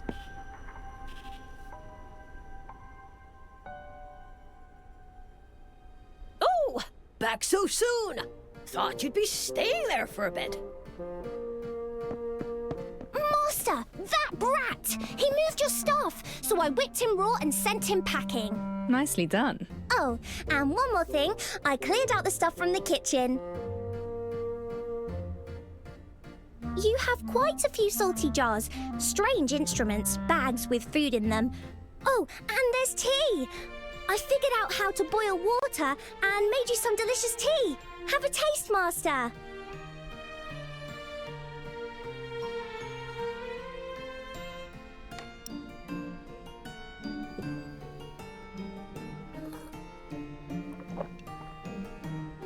It's salty. Huh? You must have mixed up the salt and sugar. That's impossible. Master, you're not going to chase me away, are you? My brother, who also happened to be my previous partner. Well, let's just say you made the same tea. It's a most invigorating tradition, I must say, and it happens just at a time when I need to think. You can stay. The office has just opened for business. I need someone to look after the establishment and keep intruders out, like what just happened. Really? Oh, wonderful! I'll definitely double my efforts. You'll be getting all the salty tea you need, Master. Let's put the salty tea on hold. And this decision doesn't make you my assistant. It's all right. As long as I'm allowed to stay by your side, you've made Alf really happy.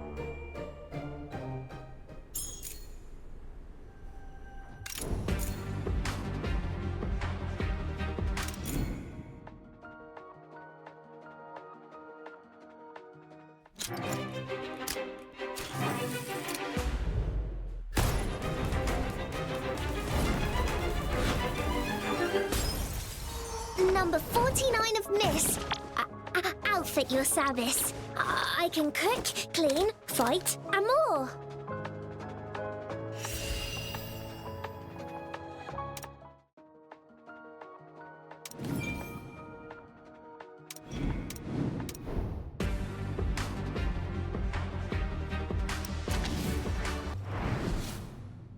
Truth and lies.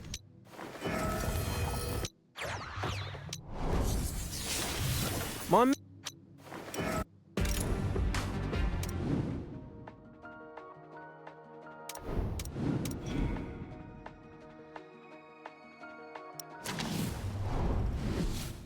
That stripy fellow is smart as anything.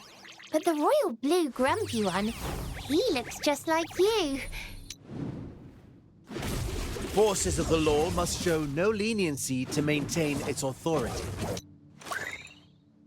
My goal is to become a knight that everyone can be proud of.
Let's keep those brats in check, and then we'll get to have our vacation in peace.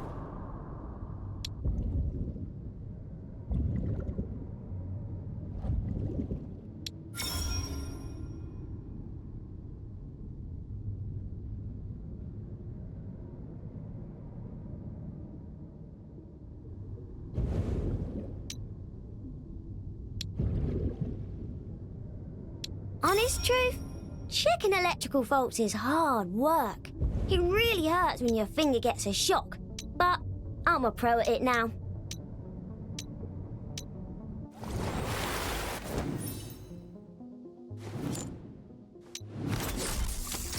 Let's keep those brats in check, and then we'll get to have our vacation in peace.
Life has...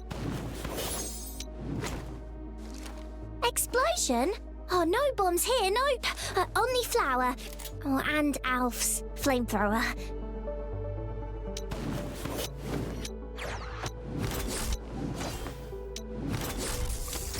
Let's keep those brats in check, and then we'll get to... Let's... People say kabooms bring bad news, but that's not true.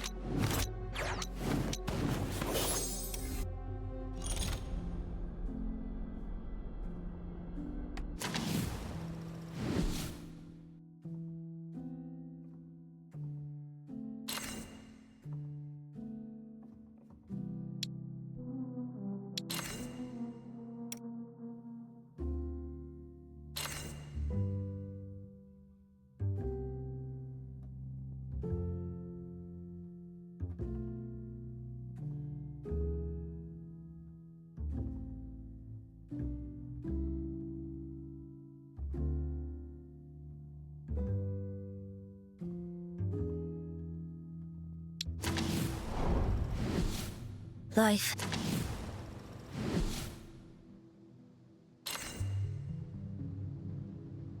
Effective collaboration is the foundation of any business.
Explosion?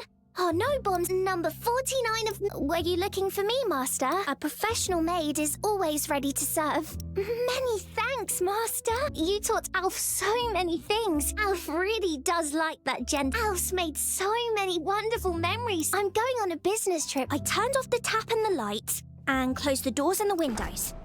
Wait! The cooker! Oh, I might have forgotten about the cooker.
Now's the time to figure out Ashley's mystery. I should head upstairs.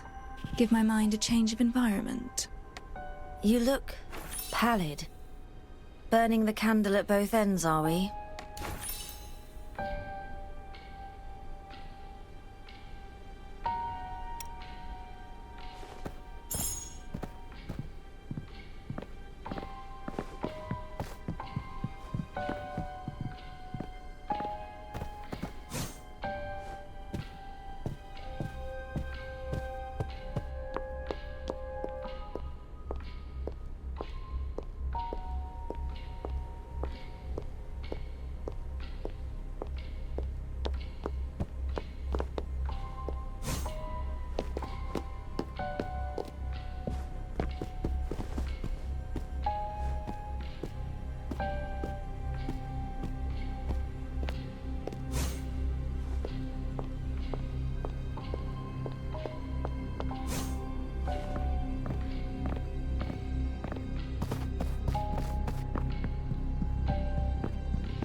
Miniature map of the city that my brother and I built together. Back then, we had a big argument when one of us lost a crucial component.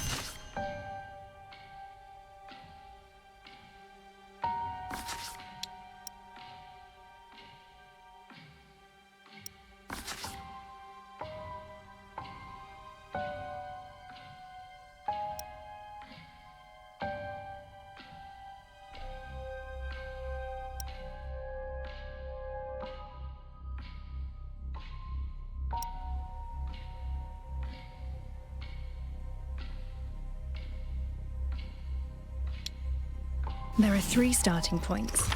Let's connect these to the mystery and try to work it out.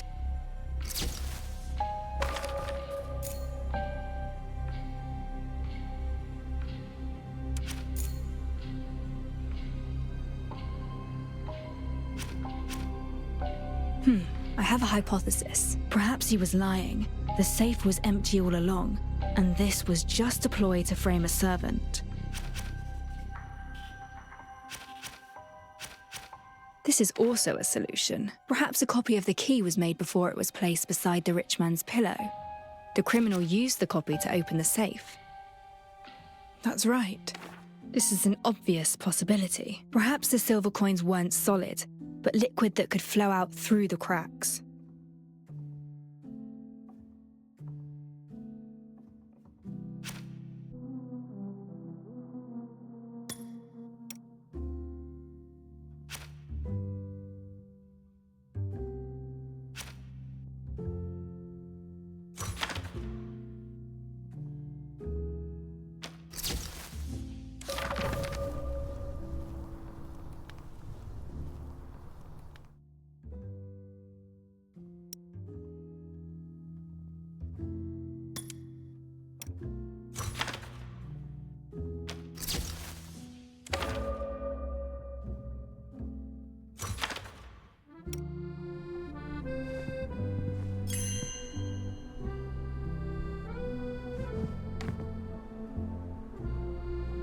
The question is rather fuzzy on the details.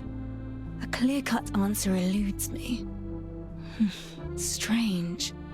Could the mystery be hinting at something else? I'll discuss these hypotheses with Ashley tomorrow, and think about it once I acquire more info. I've some time on my hands.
Best take a short rest.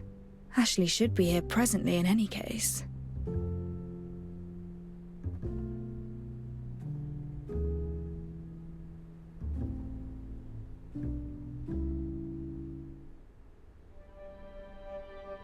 Hmm, 10 minutes have passed, and Ashley has yet to arrive.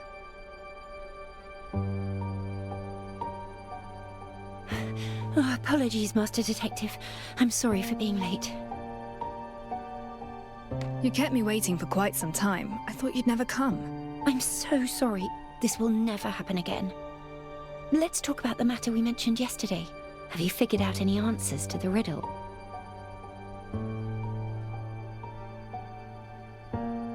My answer is... Detective!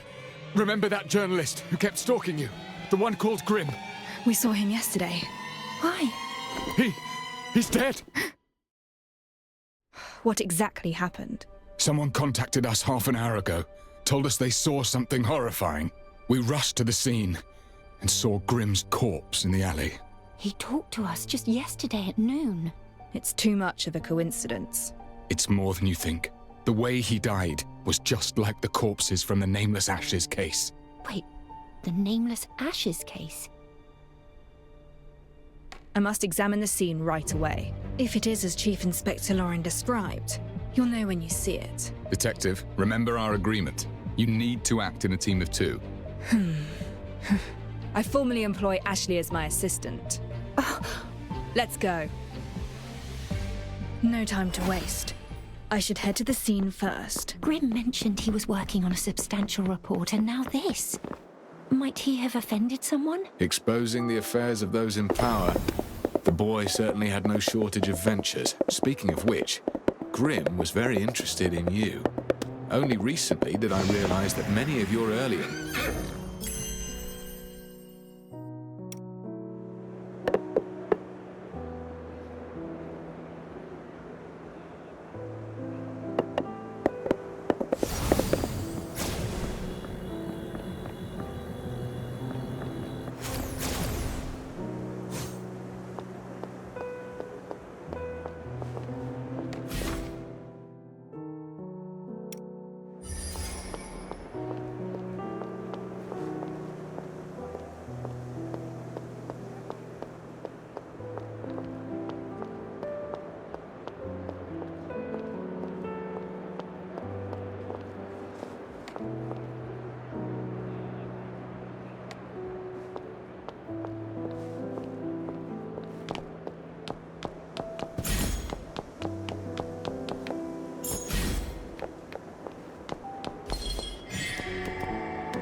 You.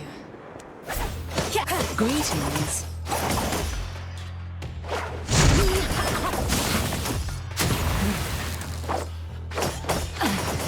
Knock it off!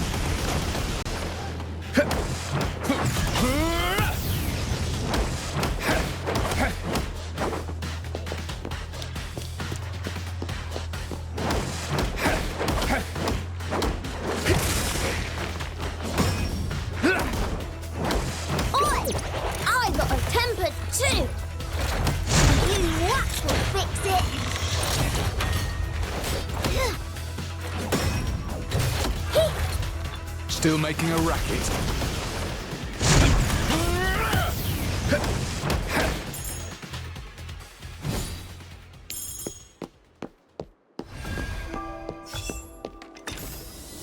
Whose secret stash is this?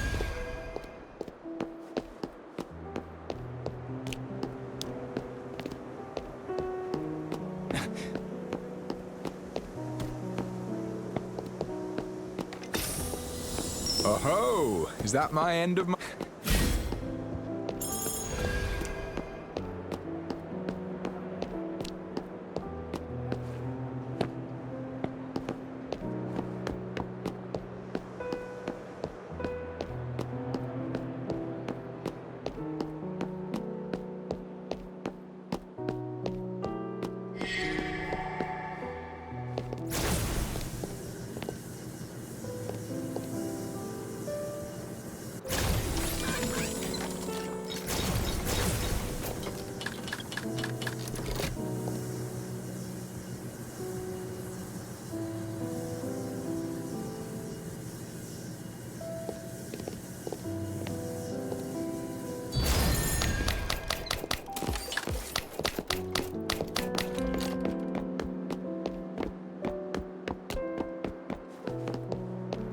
experience will help me.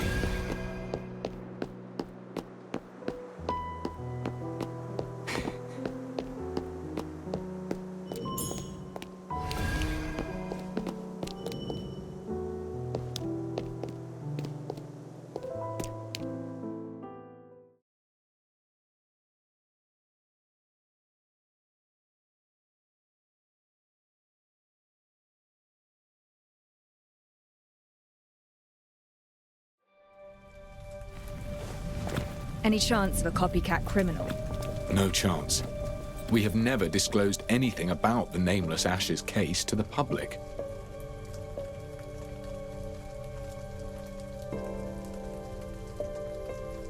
Master Detective, I think someone nearby is taking notes of the scene.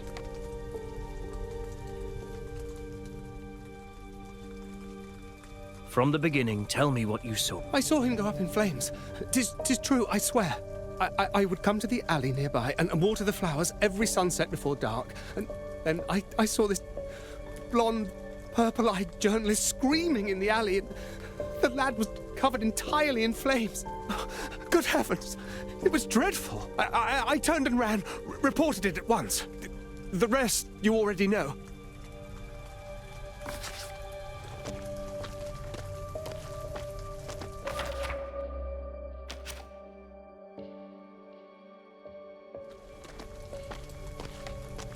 Is this your first crime scene? Feel free to wait outside if it troubles you. That will not be necessary, Detective. I can compose myself. As your assistant, it is my duty to help uncover the truth. Rest assured, I shall take careful notes.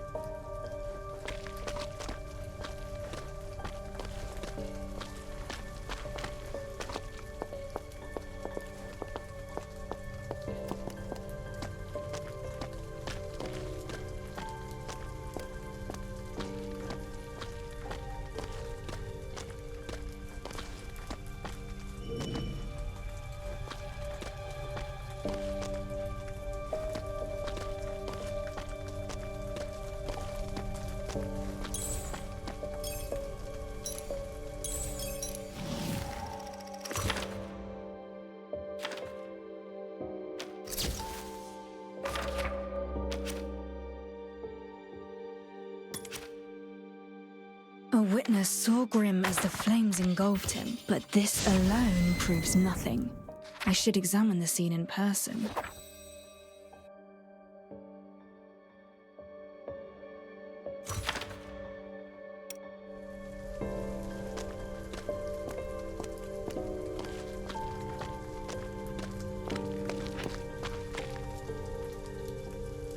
A living person set aflame. Sensational enough, I dare say. No wonder it's drawn such a crowd. Ready to investigate, Detective? Let's not delay. We shall begin. Tracks and traces cover the scene. I must examine them.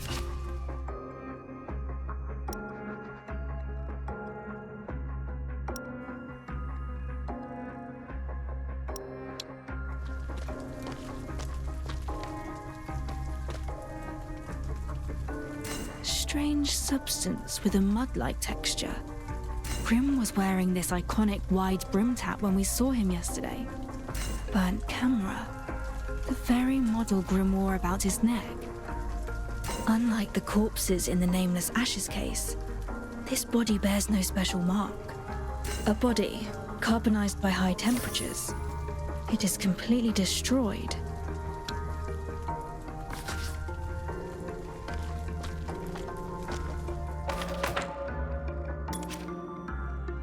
The deceased has been thoroughly burned and the body carbonized at high temperatures. The nature of death resembles the Nameless Ashes case. Grimm's ever-present hat and camera were found at the scene. Given that witnesses claim to have seen him screaming in the flames, the victim's identity is all but confirmed.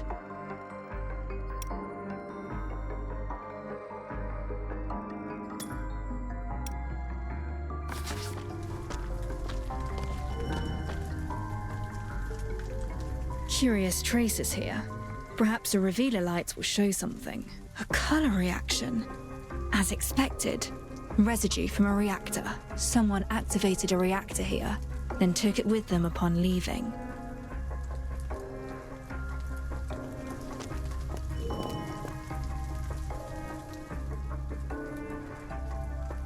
A few empty bottles, likely left behind by street punksters.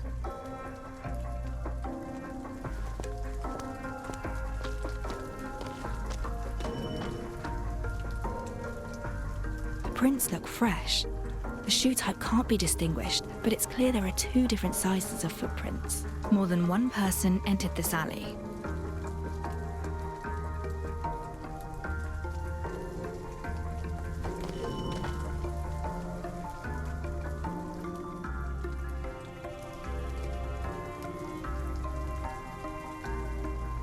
This area is beyond the reach of the law and frequented by gangs and street punksters. Detective, how goes the investigation? It would take a high-powered reactor to produce such intense heat in so short a time. The silverium residue on the ground confirms that the flames originated from a reactor.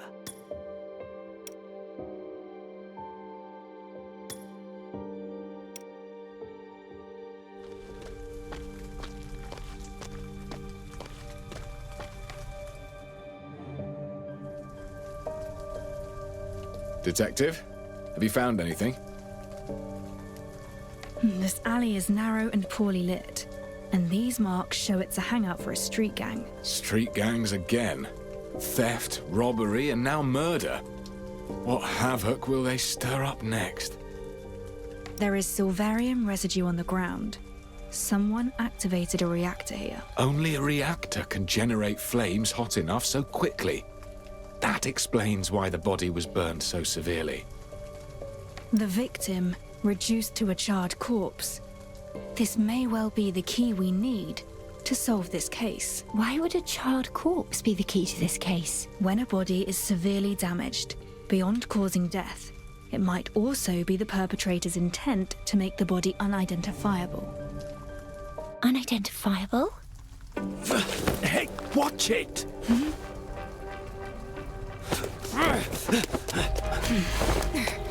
Detective! What's going on?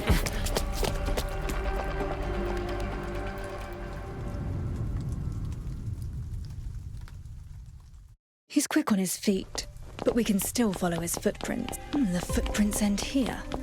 He must have climbed up.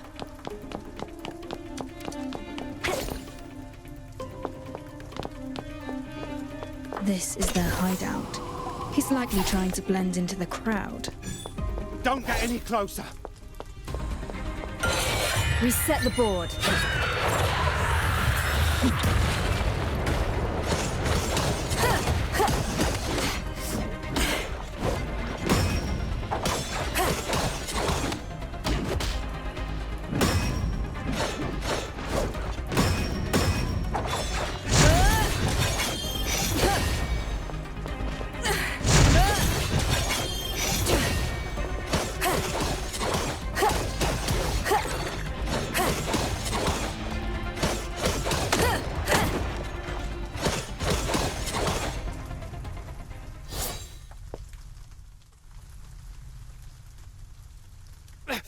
Let me go! What were you doing at the crime scene? I was just taking a look-see. A look-see? So why run away when you saw us? So what if I legged it? Ah! I had a bit of a scrap with a woman, and now the coppers are all over me. What did you say?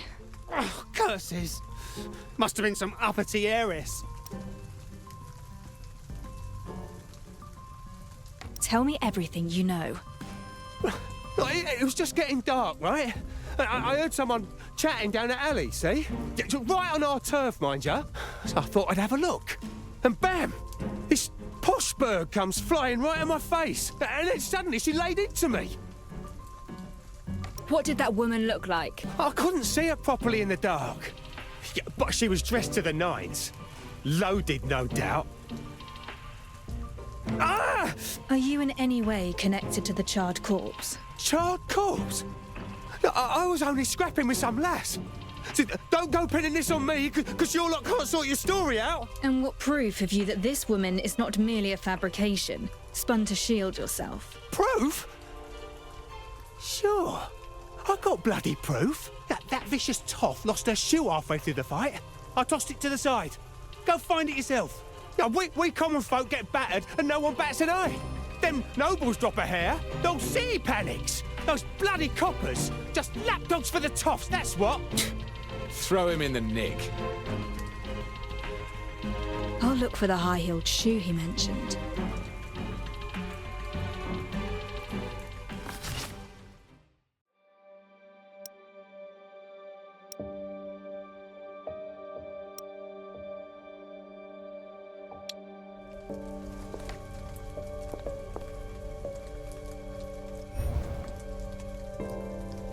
A luxury item of genuine leather, well cared for.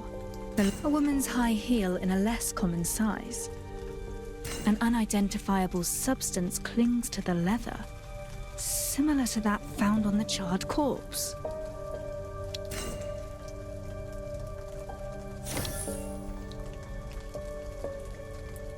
There actually is a high-heeled shoe. He wasn't lying. Maybe a rich lady really did enter that alley. I fear this is all becoming rather overwhelming. Let's sort out the evidence we've gathered so far.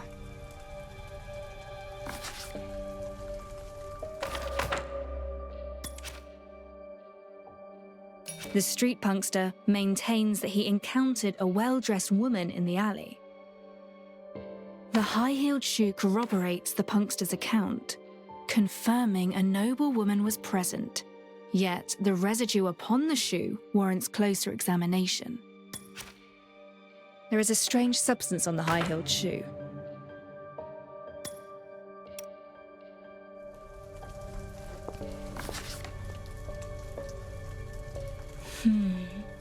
Our current evidence points towards that mysterious woman killing Grimm with a high-temperature reactor. She tussled with a street punkster in her frantic escape, leaving behind a high-heeled shoe. Like something out of a fairy tale.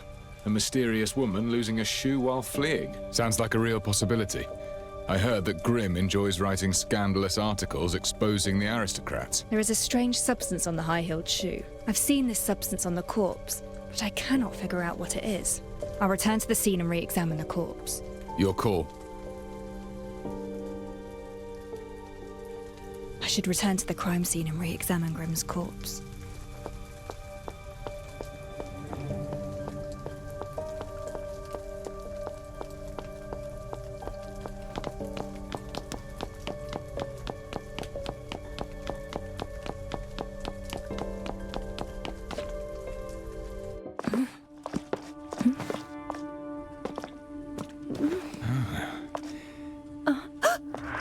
The body has disappeared!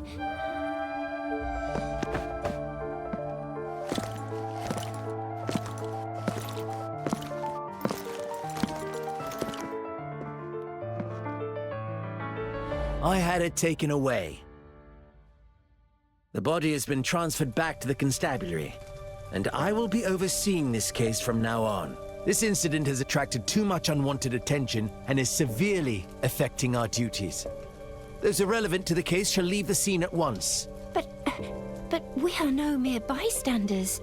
The Chief Inspector himself invited us to assist. Chief Inspector Lauren. This is Rex. He's the superintendent sent by the Navy, specifically assigned to oversee the constabulary. I didn't expect him to come here in person. Recently, the higher-ups are extremely strict about the discipline of the constabulary.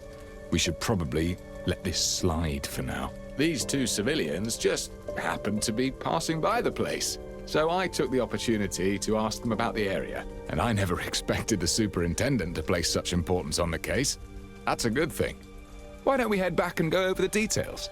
I need you to give me a work report. Of course. You shall have it at the first opportunity.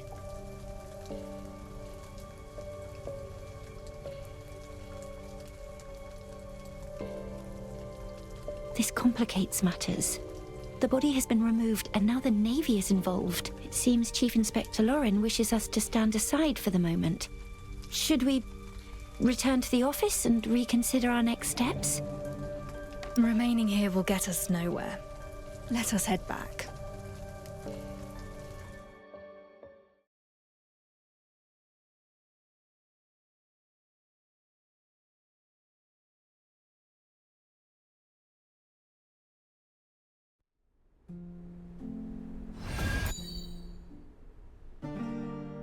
What is your next move, Master Detective?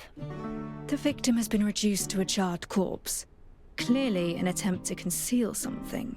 We must examine the body more closely. But the superintendent has taken it into evidence, leaving us at an impasse. Why don't we follow Chief Inspector Lauren's advice and just wait for a while? Maybe he'll do something about it. But... Oh, I just remembered. While we wait, perhaps we can go over the mystery of the stolen silver. The silver coins disappeared from the rich man's safe. Neither the servant nor the neighbours confessed. The constables failed to find out how the theft was carried out. Have you made any progress regarding this mystery? I do have some proposed solutions for this mystery of yours.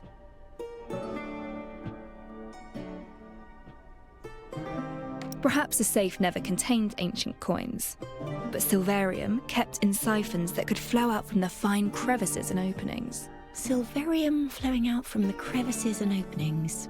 A bold proposal. But if the rich man stored his silver coins inside the safe, he should know that it would keep the coins secure instead of leaking them. Perhaps there is more to this story. It's possible the rich man never hid his silver coins in the safe. He wanted to frame his servants for the theft. So there are no silver coins from the start. It was a setup to frame someone else. But there is no bad blood between the rich man and the servants. He has no motivation to do such a thing. For example, you said there is only one key, but duplicating a key is not particularly complex. So someone made a copy of the key. But you still need to acquire the original to create a duplicate key. The rich man fiercely protected the key. No one could get their hands on it. These answers focus on certain possibilities. None of them could explain how the silver was stolen. Do you have other ideas, Master Detective? Apologies, Have I not been clear enough with my mystery? I can go over... I'm heading to the constabulary. Huh? Why? Grimm's case is an unusual murder using extremely high temperatures, a characteristic shared by the nameless Ashes case. I cannot afford to ignore it. I must meet with the superintendent and impress upon him the gravity of this case, and secure my involvement once more. And should he oppose me, I shall see to it that he changes his mind. Is that so? I understand. I shall accompany you, given your resolve to pursue the truth.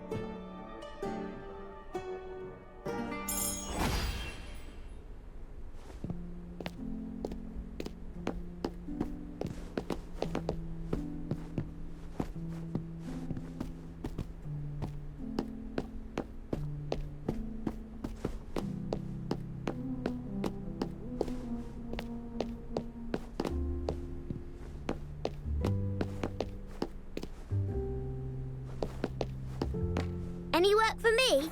I'm efficient as anything.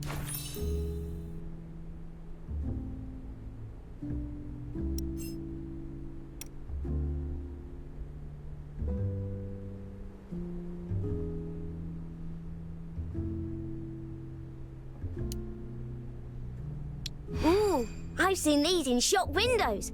I'll cherish it.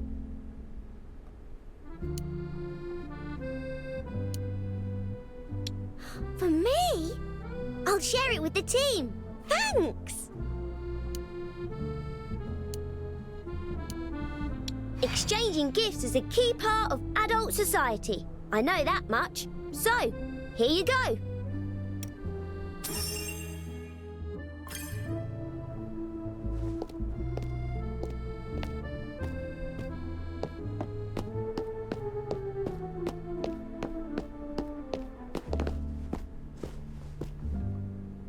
Technology progresses in leaps and bounds, though it leaves me uneasy.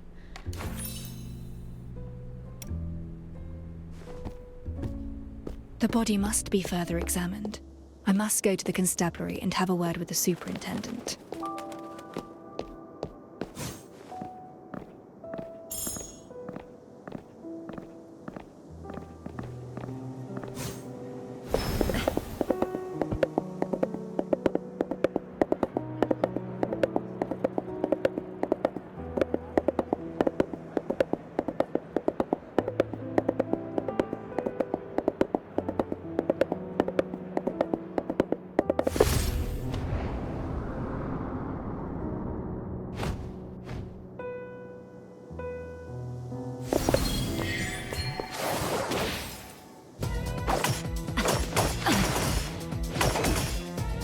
Timing is everything.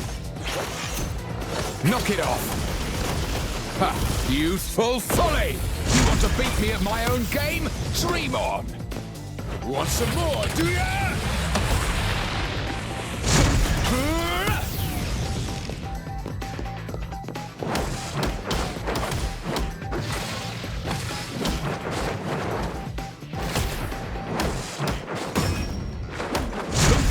Watch and learn! I'll take care of this.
The River Constabulary is located south of the city.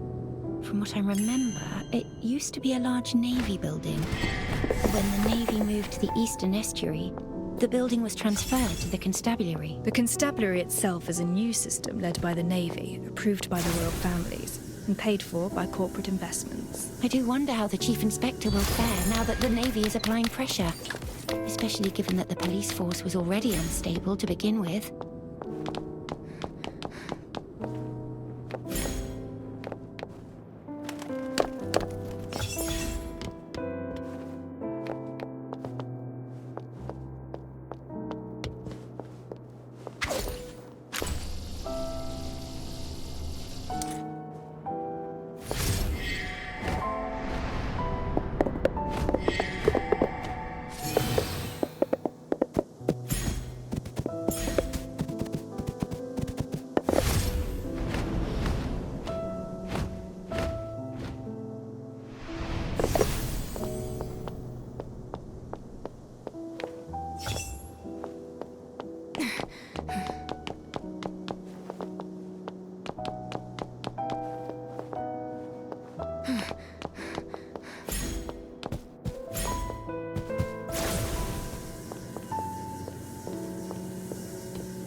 Excellent.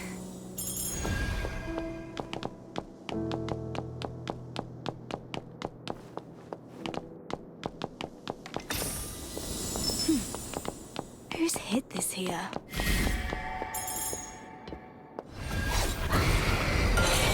Nevermore.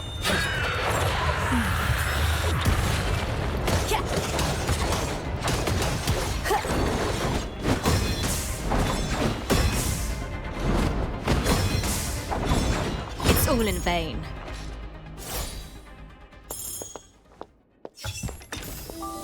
Excellent.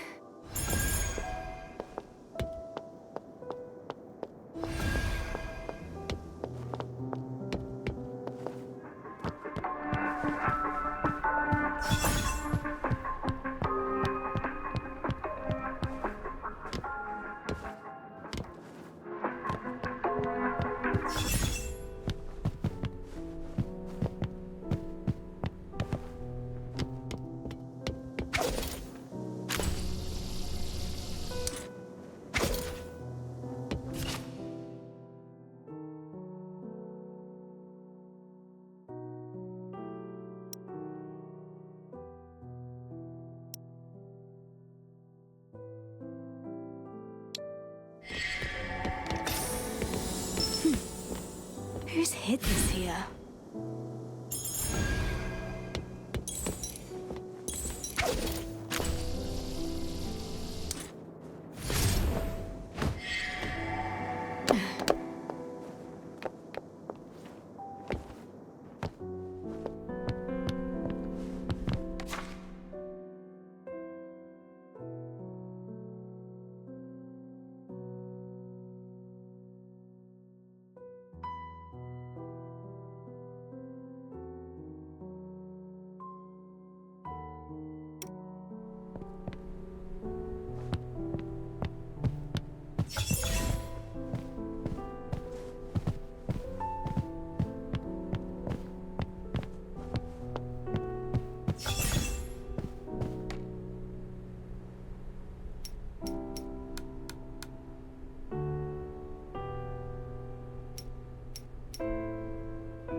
We've arrived at the River Constabulary.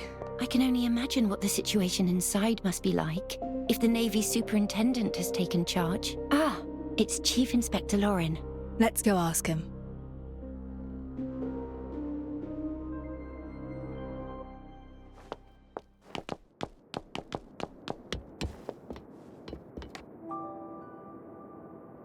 How did it fare, Chief Inspector? It fared poorly. The Navy thinks we're bumbling and intends to interfere. They're steamrolling us, especially in the matter where I sought out your assistance. They regard it as a transgression. Our current case shares similarities with the Nameless Ashes case. There's a piece of evidence that I'm interested in. No matter what happens, I need to re-examine that corpse. I understand, but... You again? The civilians passing by the place. Chief Inspector Lauren, as a member of the constabulary, please look to the propriety of your decorum. A simple misunderstanding, Superintendent Rex. I was just venting to a friend, given the recent pressure on the force. Anyway, head off. We'll grab a pint or two afterwards. Always picking up at the small stuff, while the real issues get swept under the rug. We have a leaky second-floor window on the east side, and people sneaking into the evidence room. Nobody cares about that. A leaky window? Take it up with logistics. You know full well I'm in charge of the patrols. At once. You're doing a stellar job. Yes, indeed. Thank you.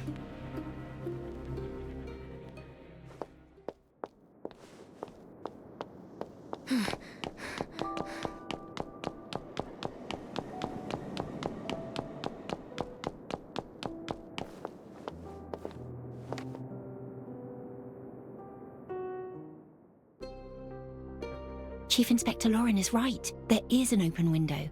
Master Detective, are you really doing this? Yes, and I'll need you to stay outside and watch my back. Understood. I've got you covered.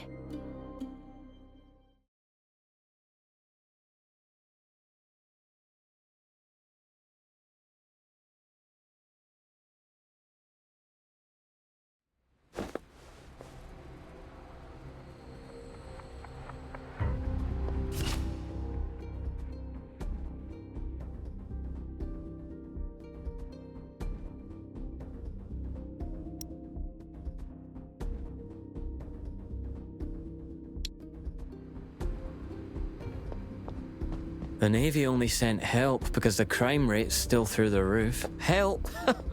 They're just making it worse. They say the slayer of nobles is on the move again. Best we stay well clear of noble affairs, if you ask me. Safe.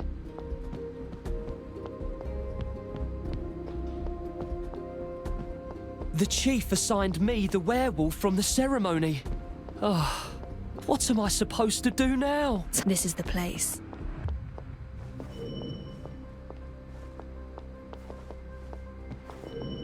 An evidence cabinet that is still empty. This is the right evidence cabinet. Locked. Standard Chubb 3-lever mechanism. Shouldn't be too difficult.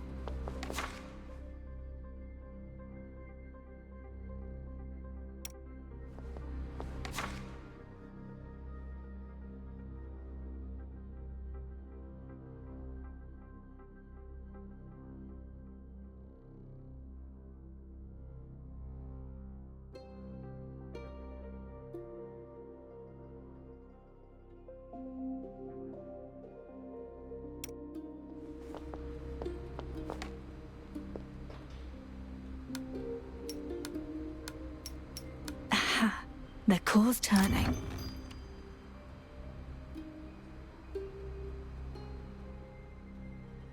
The body's badly charred and in fragments. I can't take it all with me. That left arm. There appears to be something there. Best bring it back for a closer look.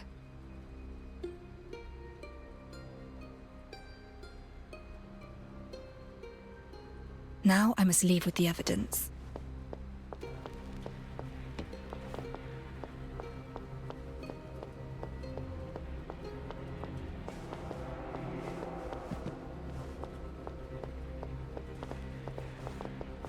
The constables have yet to clear the cardboard boxes for moving and files from closed and discarded cases are all piled together in an unorganized heap.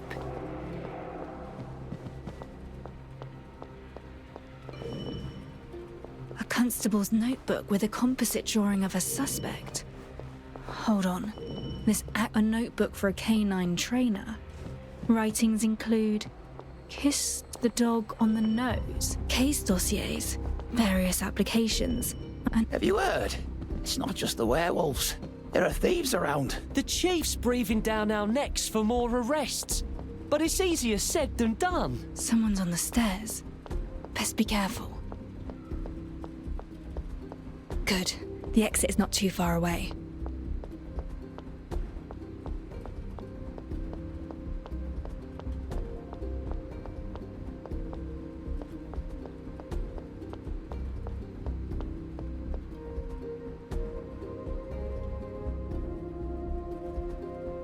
Bother. The main entrance is blocked.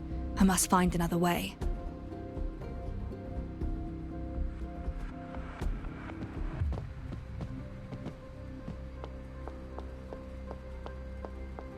Over here.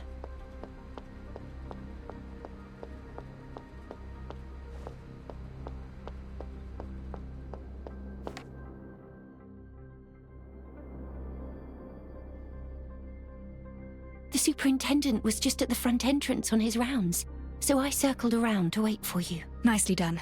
You made the right call. Did you find the evidence? Take these, quickly.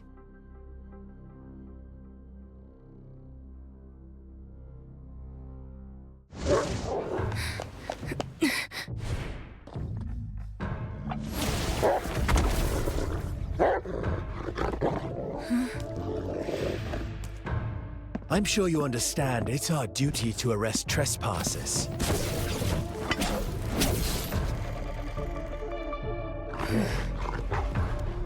We don't have to be enemies. I'm afraid we're long past that. You broke the rules. Chalk you!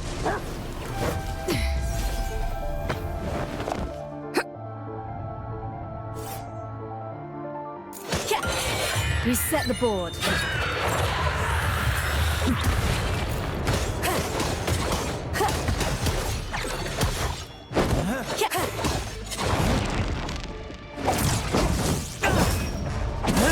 Oh, no, you don't.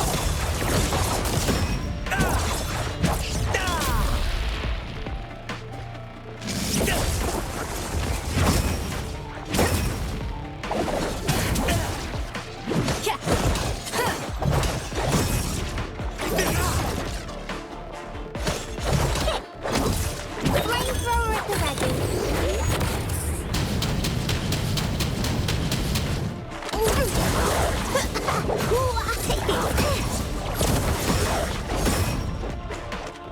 Now it's my shift. Throw me a cocktail shaker.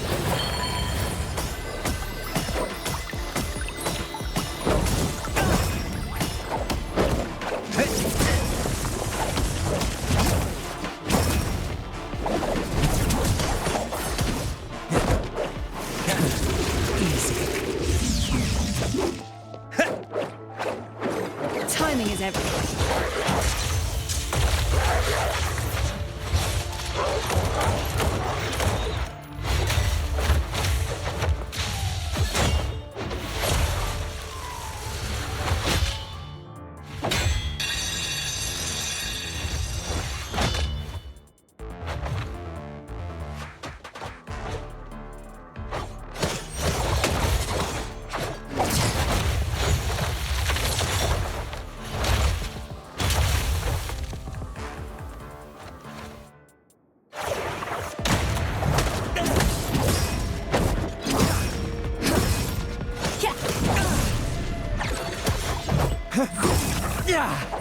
Multiple charges.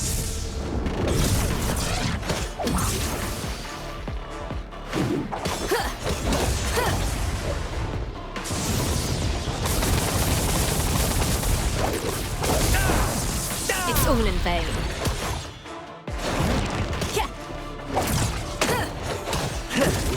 A waste of strength. On my command, Chalky.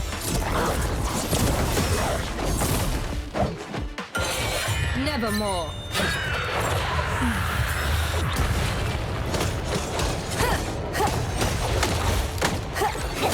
Burn it all down.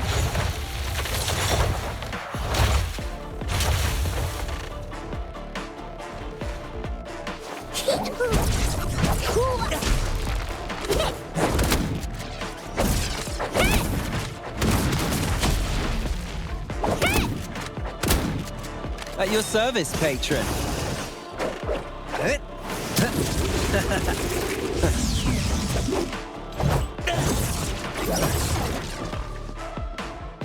Take a quick sip and liven your spirits a bit.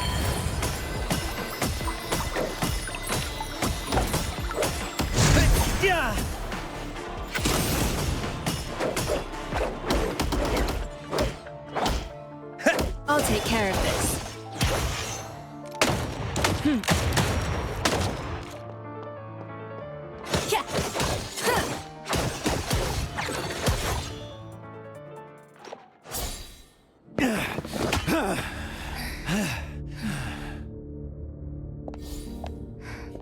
Let's leave it at that. You're strong, but your heavy weapon is holding you back. A nimble combat style would suit you more. Again! Sir! The werewolf who attacked the float has escaped! What? The stabilizer failed to work. It went berserk. We couldn't keep it down. Lead the way!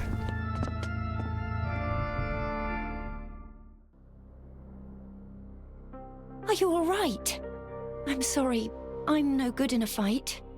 At least the superintendent has gone. Do you think he might come after you? Suppose he does. I'll manage. Where's the evidence? I'm sorry. What happened? I was in such a rush to escape that I didn't notice the puddle.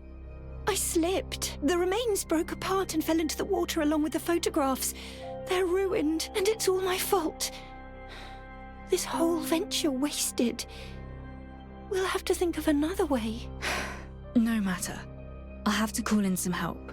While there's little to work with, she is skilled enough that she should be able to glean something useful. What? Oh, I mean, that's wonderful.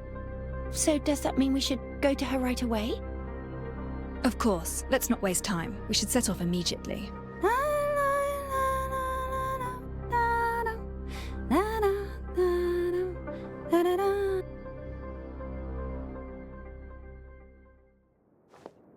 The woman who posed as an applicant. What's she doing here?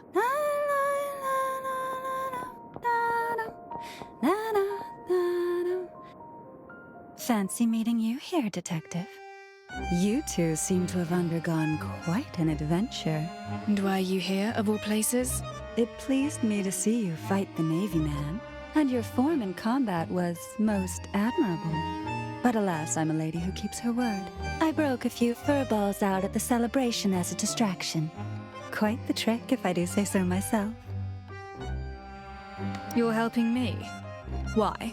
Because you're most pleasing to the eye. And upholding contractual terms is a rule in our profession.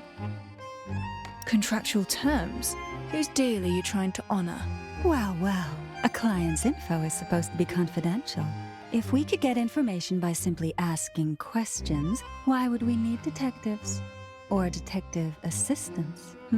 I don't understand what you're trying to say.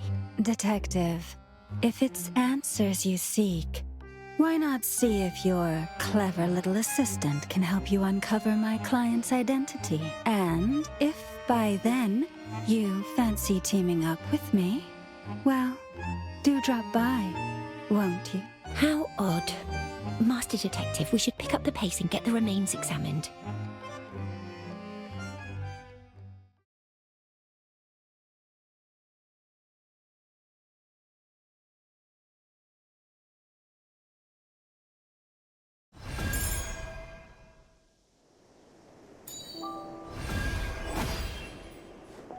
If memory serves, the clinic is at the intersection not too far away. Dayfair Way is along that direction. People call it the Forgotten District. I suppose physicians find no fault with that. The place will be away from noise and clamour.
This is it, the corner clinic.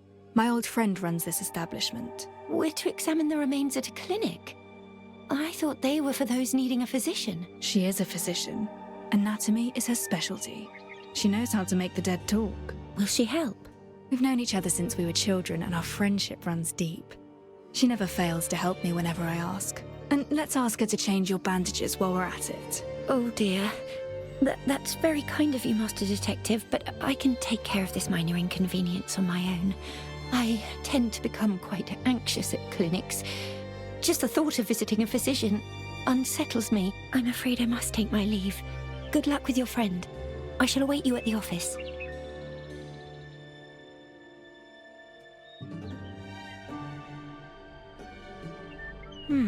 She doesn't like visiting doctors. The place seems well cleaned and smells of disinfectants. My old friend runs the clinic. Thrown out if I show up. Don't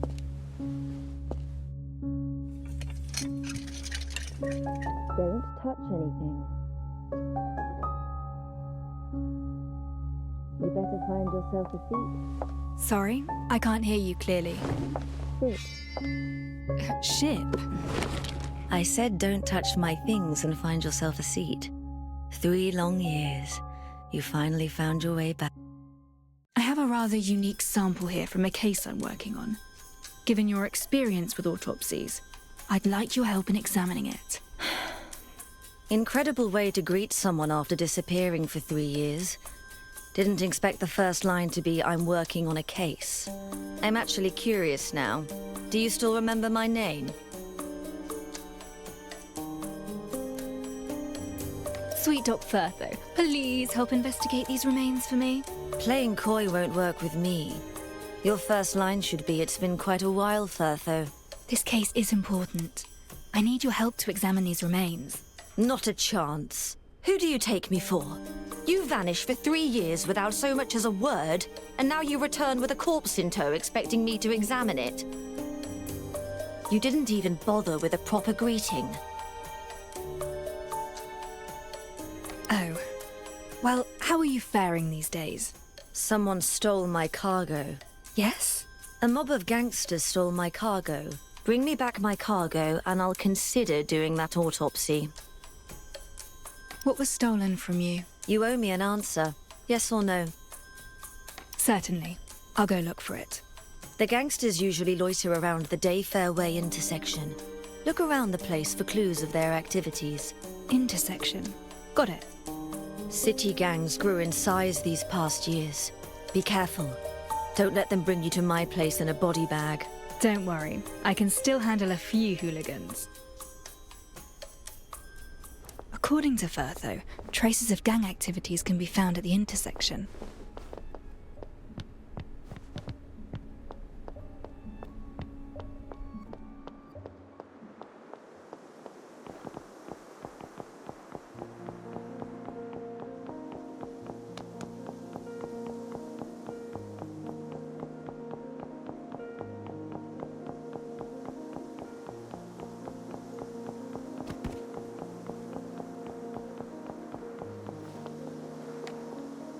What's she doing? Someone has made off with the doctor's cargo from the corner clinic. Have you seen any sign of it? The corner clinic? Now that's odd.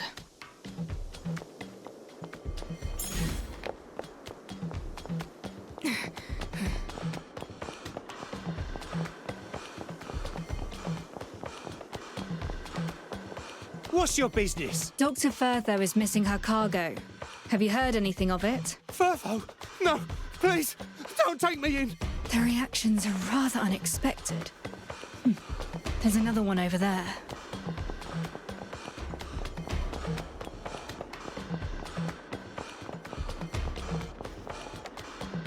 Why are you looking at me funny? A doctor's cargo hat. Doctor? No! No! Firtho seems to have garnered quite a reputation. I'll follow this one to locate the gang's den.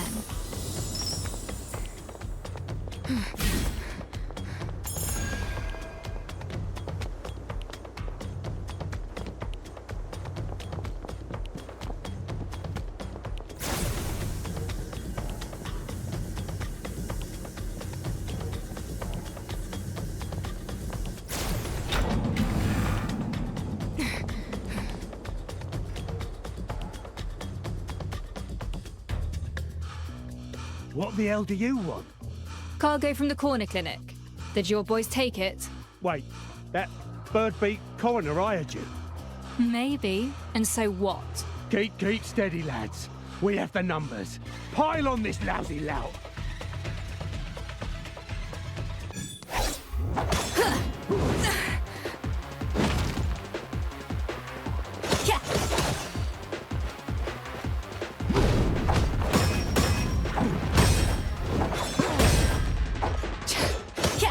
Surprise evaluation. Still making a racket.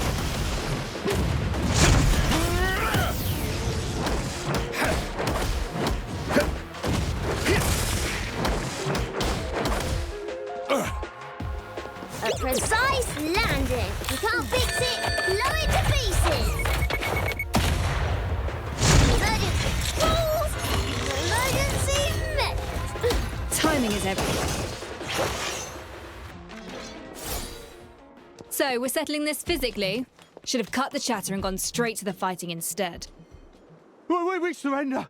The cargo's yours. Just take it and leave us. Got a question for you. You stole Firtho's cargo, yet you're so afraid of her. Why? Firtho the doctor. She visits this place every night and nabs one of us for her experiments. Everyone who came back was a screaming wreck. Their nightmares wouldn't end. We run things round here, and we've a name to uphold. So we made off with her cargo. Thought it'd put her in her place. Now we know we stepped on the wrong toes. We'll never touch her property again. Experiments. Regardless, I have the cargo. Time to ask Firtho to help me examine the remains. Who's hid this here?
Back so soon?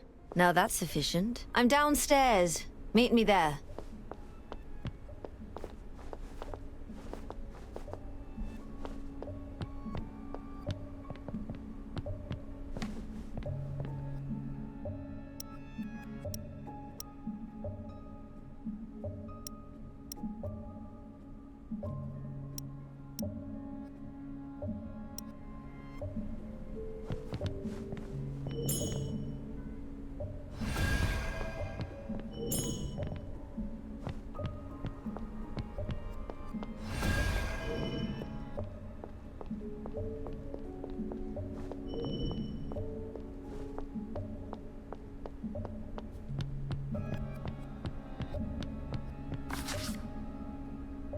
I have the things you want. Excellent. Haven't lost your touch, it seems. So, can we start examining the remains? All right. Let me start over. Firtho, for old time's sake, do me a favor and examine the remains for me. Wasn't so hard now, was it? Come, I've already examined the remains. Already? I knew you'd help. Little to go on with remains this battered and charred.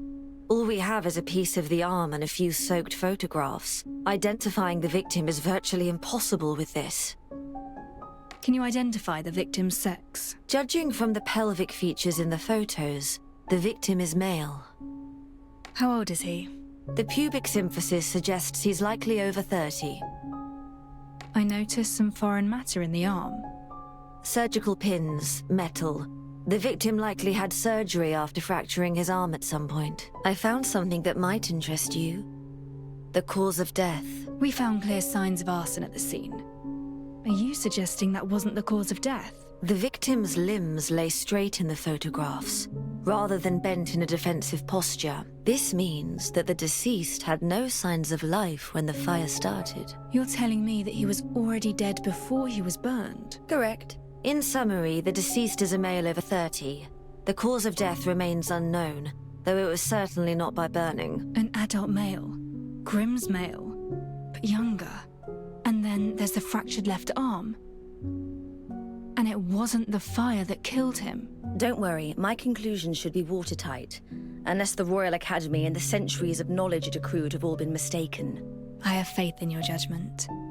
The rest is detective work. Oh, and I also found a viscous substance on the remains, containing no human tissue. A viscous substance with no human tissue?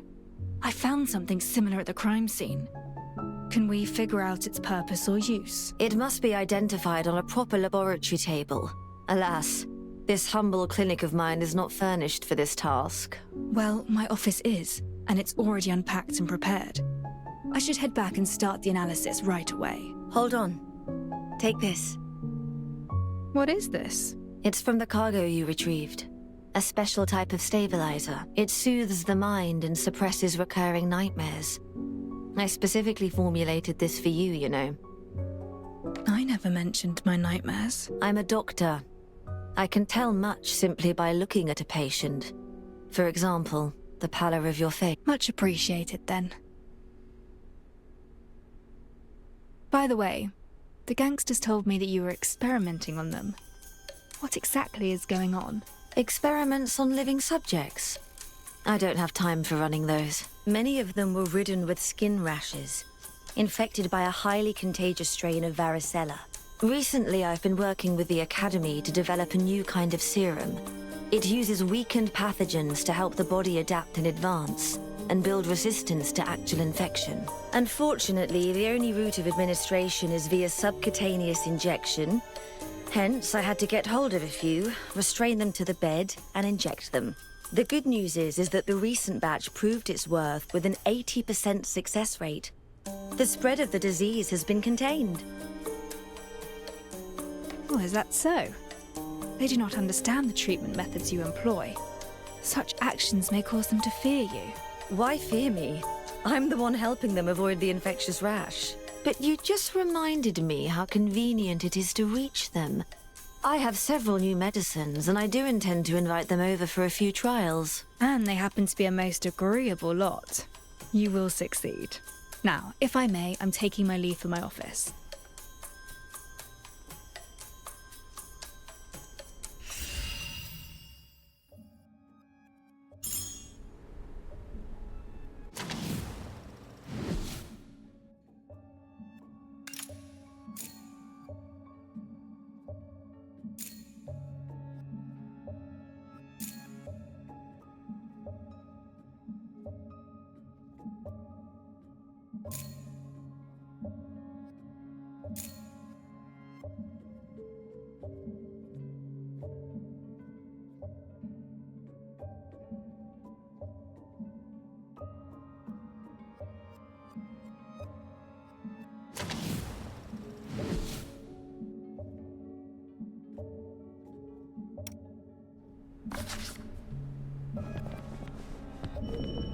Bertho built this operating table herself.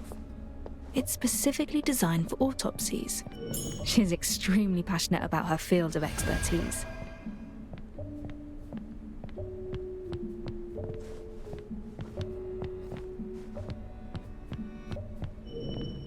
medicine that should be kept away from the patients. This would be Firtho's secret stash.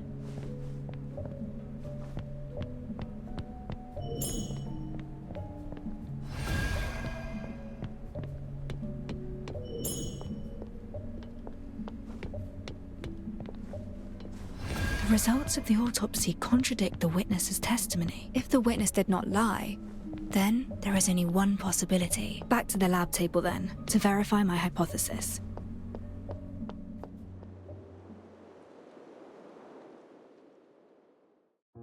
Master Detective, I finally found you!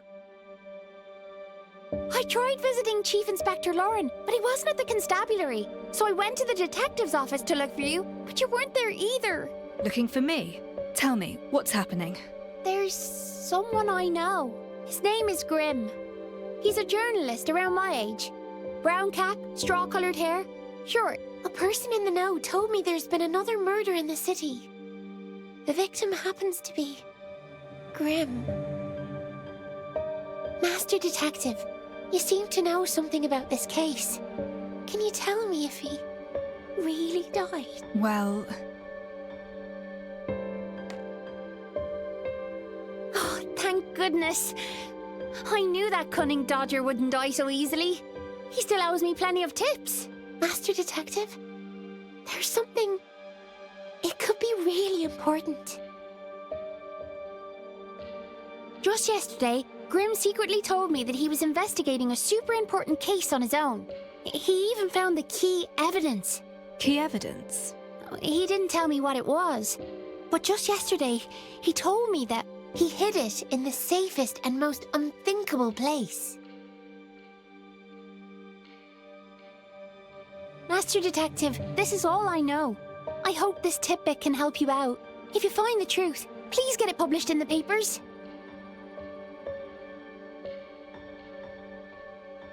Grimm was on a criminal case.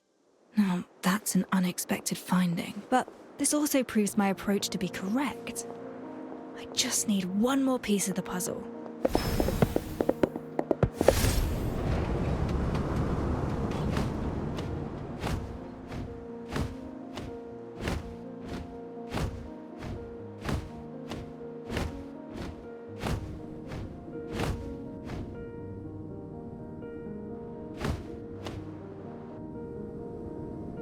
A bird's eye view of the city.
Excellent.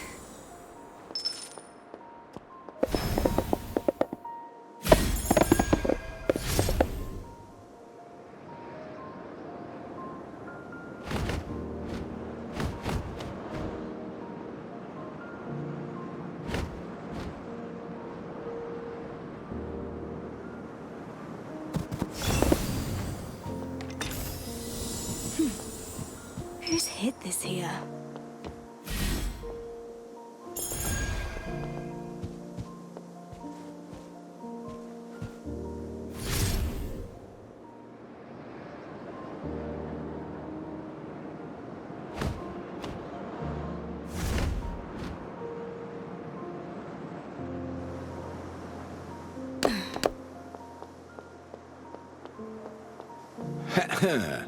I've got more to tell.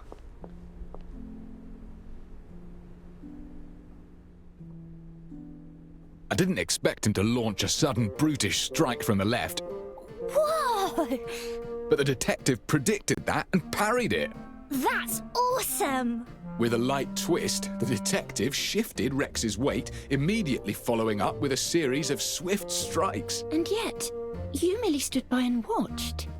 Is that not a little... Really? Well, I think I was helping plenty by not getting in the way. You all seem to be enjoying your discussion. You're back, Master! Everyone's here!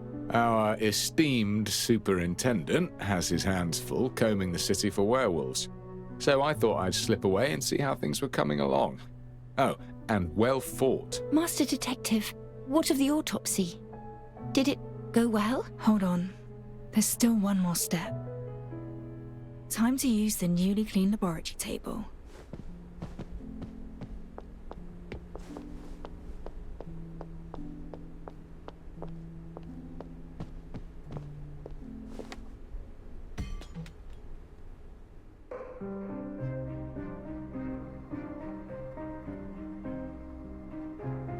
Grey, no obvious odor, and rather thick. This contains mud, water, and one key substance. Let's try a test by color. These colors, what do they indicate? This is a set of detection equipment built by my brother, my former partner. It contains the color reactions of various common chemical substances. In short, it lets you compare the color reactions against reference bottles during preliminary screening. With experience, you can quickly narrow the possibilities without a full analysis for each sample. Impressive device. So, have you managed to identify the substance? A thickening agent. If mixed with mud and water, I see. A fireproofing agent. It can absorb heat and prevent fires from spreading. Fireproof? What does it mean?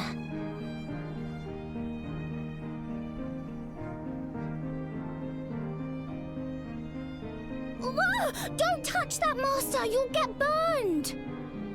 I'm not burnt. The evaporating water carries away the heat, shielding the skin beneath. This substance works like magic. Does that mean? The truth behind the incident is slowly revealing itself.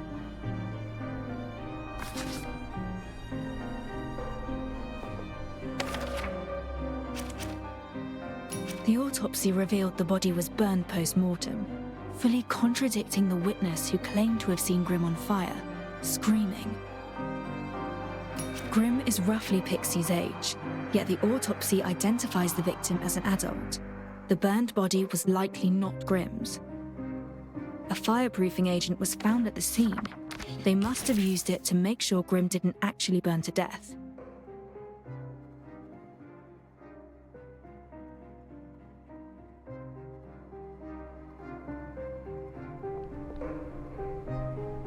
Based on the evidence, I believe I have a general idea of what actually happened.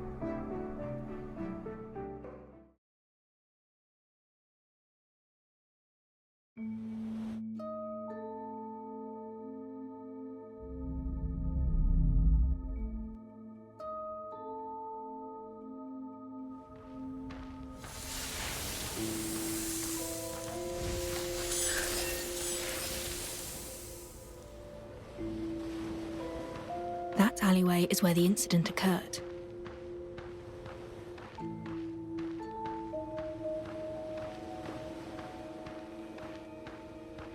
Late afternoon, dusk, Grim and a lady arrived here at an appointed time. The two concocted a plan to fake someone's death. A fake death? Are you saying that Grim didn't die? But we have a witness who saw it happen. Exactly. How could the death be faked? The fireproofing agent can insulate the user against heat. Rubbing it on the body protects it from burns. Alcohol is the most easily acquired flammable material. Using a flame-type reactor will leave some silverium residue. Grim places his camera and hat down by the side, and then applies the fireproofing agent to his entire body. His companion prepares the fuel and ignition device. Whoa! Is he gonna get burnt? No, before that happened, they must... Since Grim faked his death, they would need another body to burn in his place. But this was probably not the time the body was laid. We lack concrete evidence that Grim has died. The footprints at the scene were rather unclear.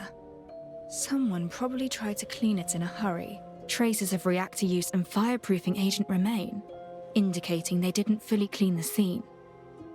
The witness who saw Grim in flames is a nearby resident. According to his testimony, he would water the flowers every afternoon at that. They timed it precisely, igniting the fire just as the resident appeared. The witness saw Grim on fire and fled in terror. But if Grim wasn't harmed by the flames, then whose body was it? We found a carbonized body at the scene. Forensics revealed him to be a male, at least 30 years of age. At least 30 years of age? That lad's nowhere near that old. Besides, the body was burned post-mortem, charred enough to conceal the victim's true identity. Therefore, the corpse is merely a substitute they prepared in place of Grim. So, without that autopsy, we'd have been forever in the dark. Wait, then something unexpected happened. The alleys in High Piers see little traffic, but you can never predict when a street kid might wander into one. This discomfort came quickly. Thankfully, I have heard those stabilizers. A street punkster heard something. He entered the alleyway to see what happened. But anyone walking in would see something they weren't supposed to. That's correct. They had already set up a perfect witness to see Grim covered in flames. If this unwanted witness saw Grim moving around after his supposed death, everything they did would be a waste of time. To protect Grim from being discovered, his companion immediately...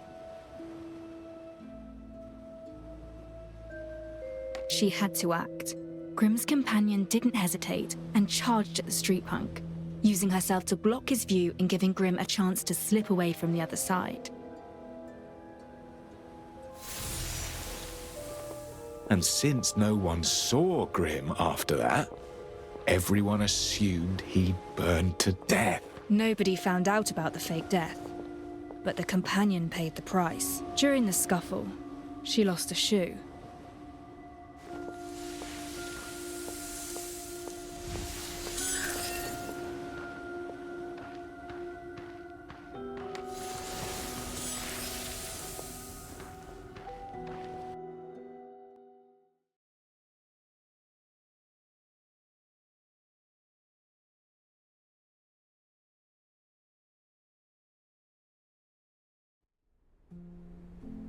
And that's likely what transpired. Any questions? Incredible. You described it as if you'd seen it happen yourself. Your fame is well earned, Detective. Can't believe Grim faked his death right under our noses. Faking your own death isn't without danger. But I still can't figure out why he would do it. We do not have enough evidence to determine his true motive yet. But one thing is certain, a fake death. For what purpose? Fraud? No, it aims to convince others of your death. Indeed, faking one's death becomes an option only when death becomes a necessity. Grimm did mention he was investigating a big story, and Pixie claimed it was a case, not just a story. Perhaps Grimm had become a thorn in someone's side. Someone with considerable power. Why else would he go to such lengths to fake his own death? He could have simply hidden away or taken a train out of town. Are you saying that he's being hunted? Then whose body is it? If it wasn't Grimm, we still have a murder on our hands. Someone got burned to cinders. Did Grimm kill a man and use the victim's body, all to fake his own death so that he could escape? Grimm wrote plenty of articles about the nobility, so the deceased must be a noble. Wait, that doesn't add up. Grimm took down a would-be assassin while on the run. Sounds plausible, but there's no evidence to support that conclusion. There's not enough evidence to determine his identity. All we know is that he was a man in his 30s with a previously fractured left arm, and we still don't know who killed him. What about that noblewoman then? Who is she? If she's an accomplice to Grimm's fake death, she definitely knows something. Unfortunately, we know very little about this lady as well. Our only clue is the high-heeled shoe she dropped, which lets us estimate her height. A person's height is about 7 times the length of their feet. Based on the size, she is slightly shorter than 5'3". A needle in the haystack, as it were. Besides, not everyone's height matches that calculation. Do we really have to scour the entire city, trying this shoe on every woman, just like in that fairy tale? Not yet. We have one more clue. Vertho's autopsy report has already given us all the help it can. I'd better focus on something else. Pixie told me that Grimm hid his key evidence in the safest place. The safest place? But that could be anywhere. How will we even know where to start? Let's think about where he's been. The home of the hunted affords little security. But the home of his supposed enemy? That is another question. You mean the detective's office? Grimm snuck into the office yesterday. But you caught him and drove him out, Alf. Right! I defended the detective's office! He was poking around the kitchen area. Let's take a look. I can see that someone has searched the cabinets. I thought it was Alf, but perhaps it was someone at a cabinet with a musty smell. This isn't it. Beneath the hot fluorescent tube? Not here. Empty storage boxes? Not here. With Grimm's personality in mind, where would he hide it? The most dangerous place is also the safest place. Found it! Grimm's notebook. What's this? Isn't it from the Nameless Ashes case? We have a name now.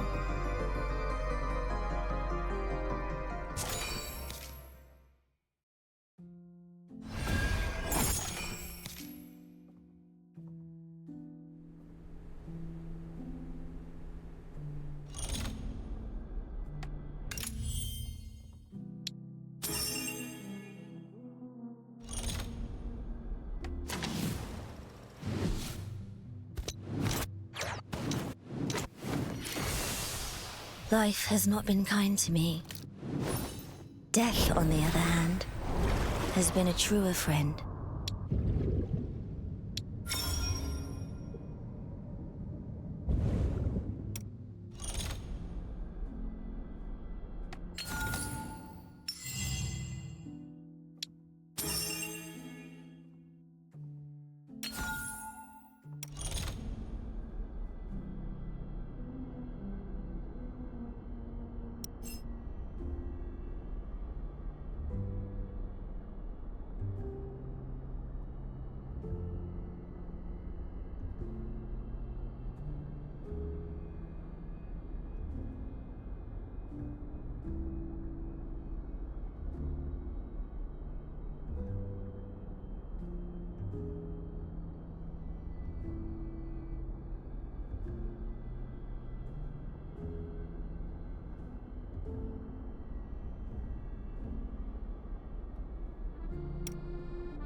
Distraction.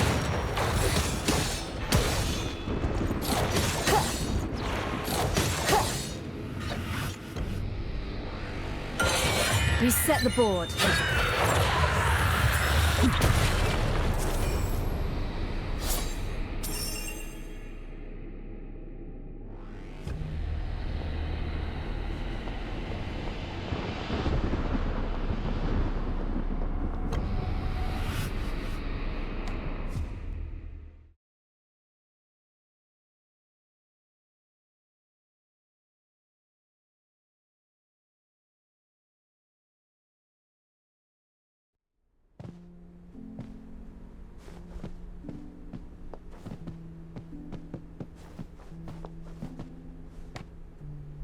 The Sylvania Observer. Mostly just finance news again this week. The Weekly Review mentions many new romantic novels, none of which interest me. Aha. Young Voices. The headline reads, Scientific Miracle. Royal Scholar unveils method of creating vampires. The Royal Academy has discovered that not only may vampires have existed throughout history, but they could potentially be created from humans. Vampire rumours were widespread during the reign of Queen Mary, it's true. Yet a lack of historical evidence means they remain mere rumours. If a scholar has uncovered evidence of their origins, then that's clear proof of the Bloodsuckers' activity here in Sylvania. Creatures of legend here in the present day. If the Royal Academy can actually prove it, well, it'll be most impressive indeed. Vanilla. A chocolatey aroma. And a hint of something else, too. I'd wager Alf's cooked up a novel dish in the kitchen again. I'd better take a look.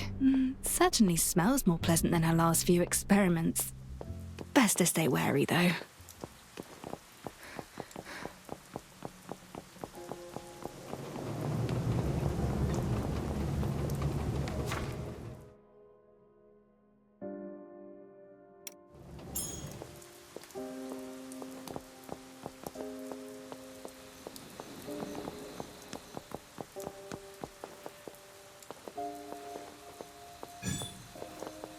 You.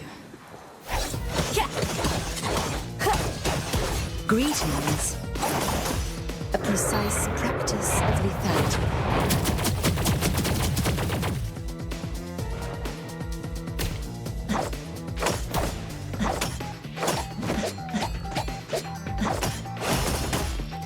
Oi! I got a temper too!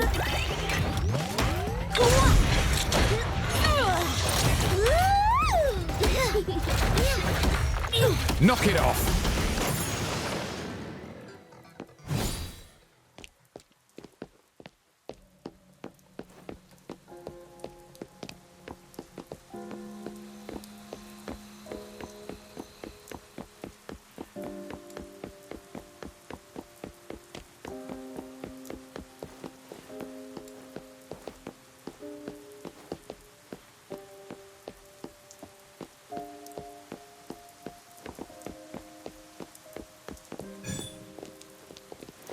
Before they get you.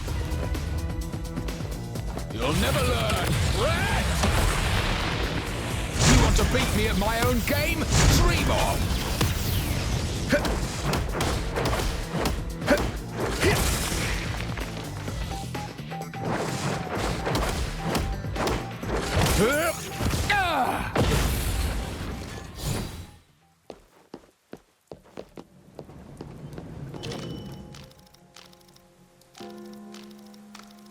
Get them before they get you.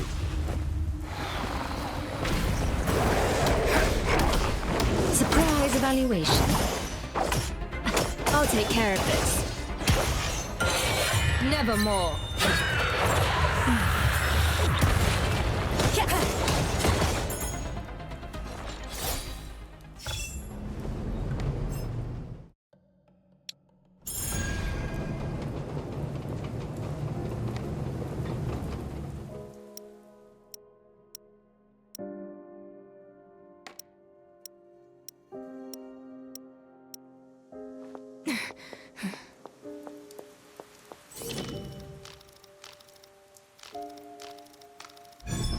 Got you. A precise landing. Ha! Youthful folly! Is that all you've got? Still making a racket. Watch and learn!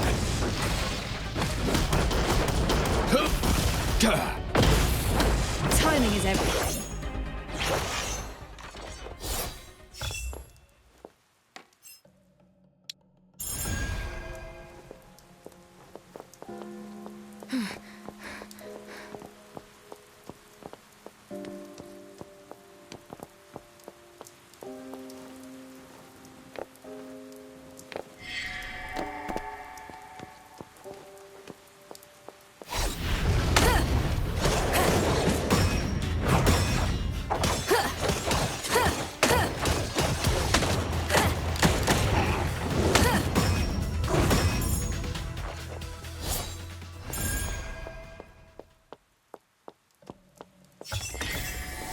Excellent.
Got you.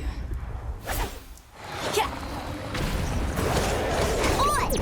I got a temper too. Take a look at my secret weapon. Ready, the time for games has ended. Still under the glow. Knock it off! Want some more, do ya?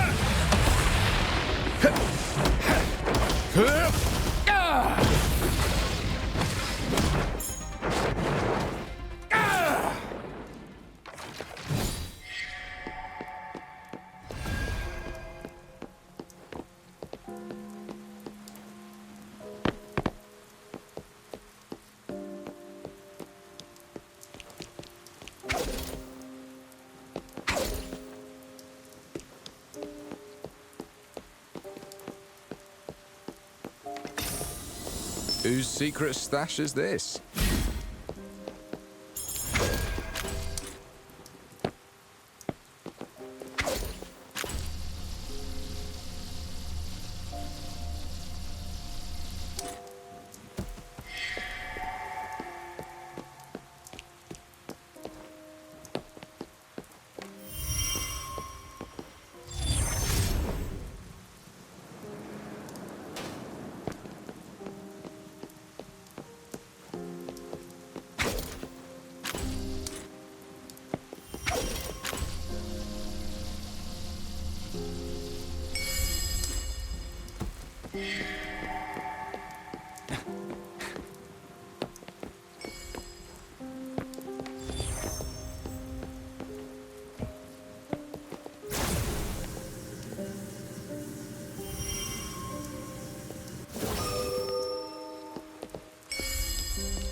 Oh ho! Is that my end of month bonus?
I'll take care of this.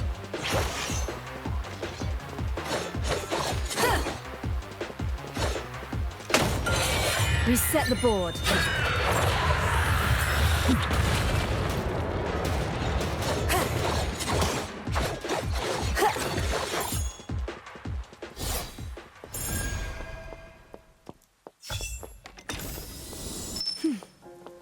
Who's hid this here?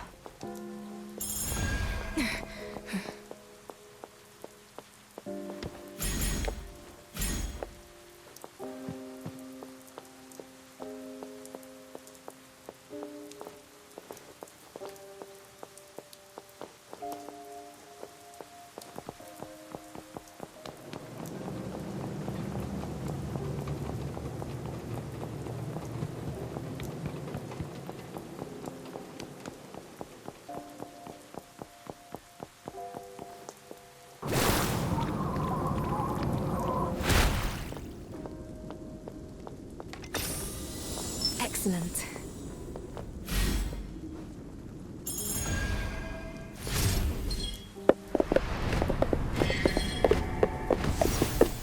Got you. Greetings. I'll keep him off your back.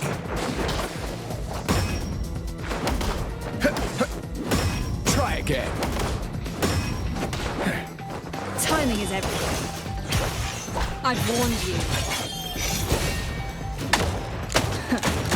It's over.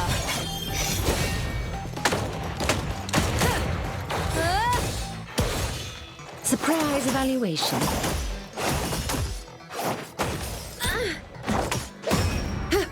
Still making a racket.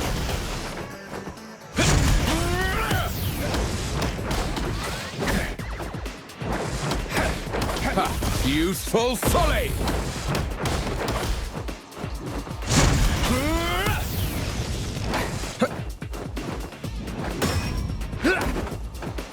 I'll take care of this.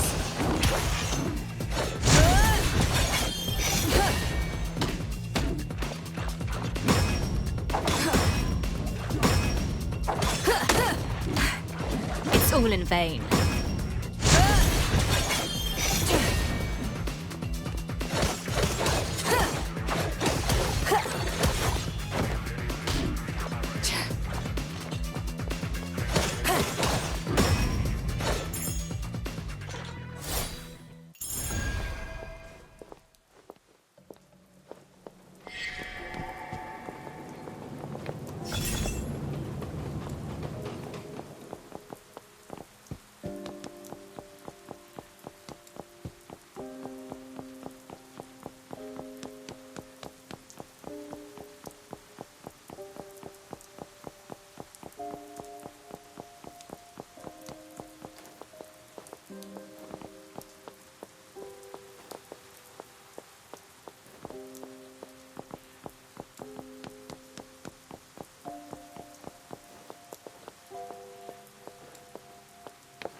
Got you. Nevermore.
A bird's eye view of the city sharpens the mind.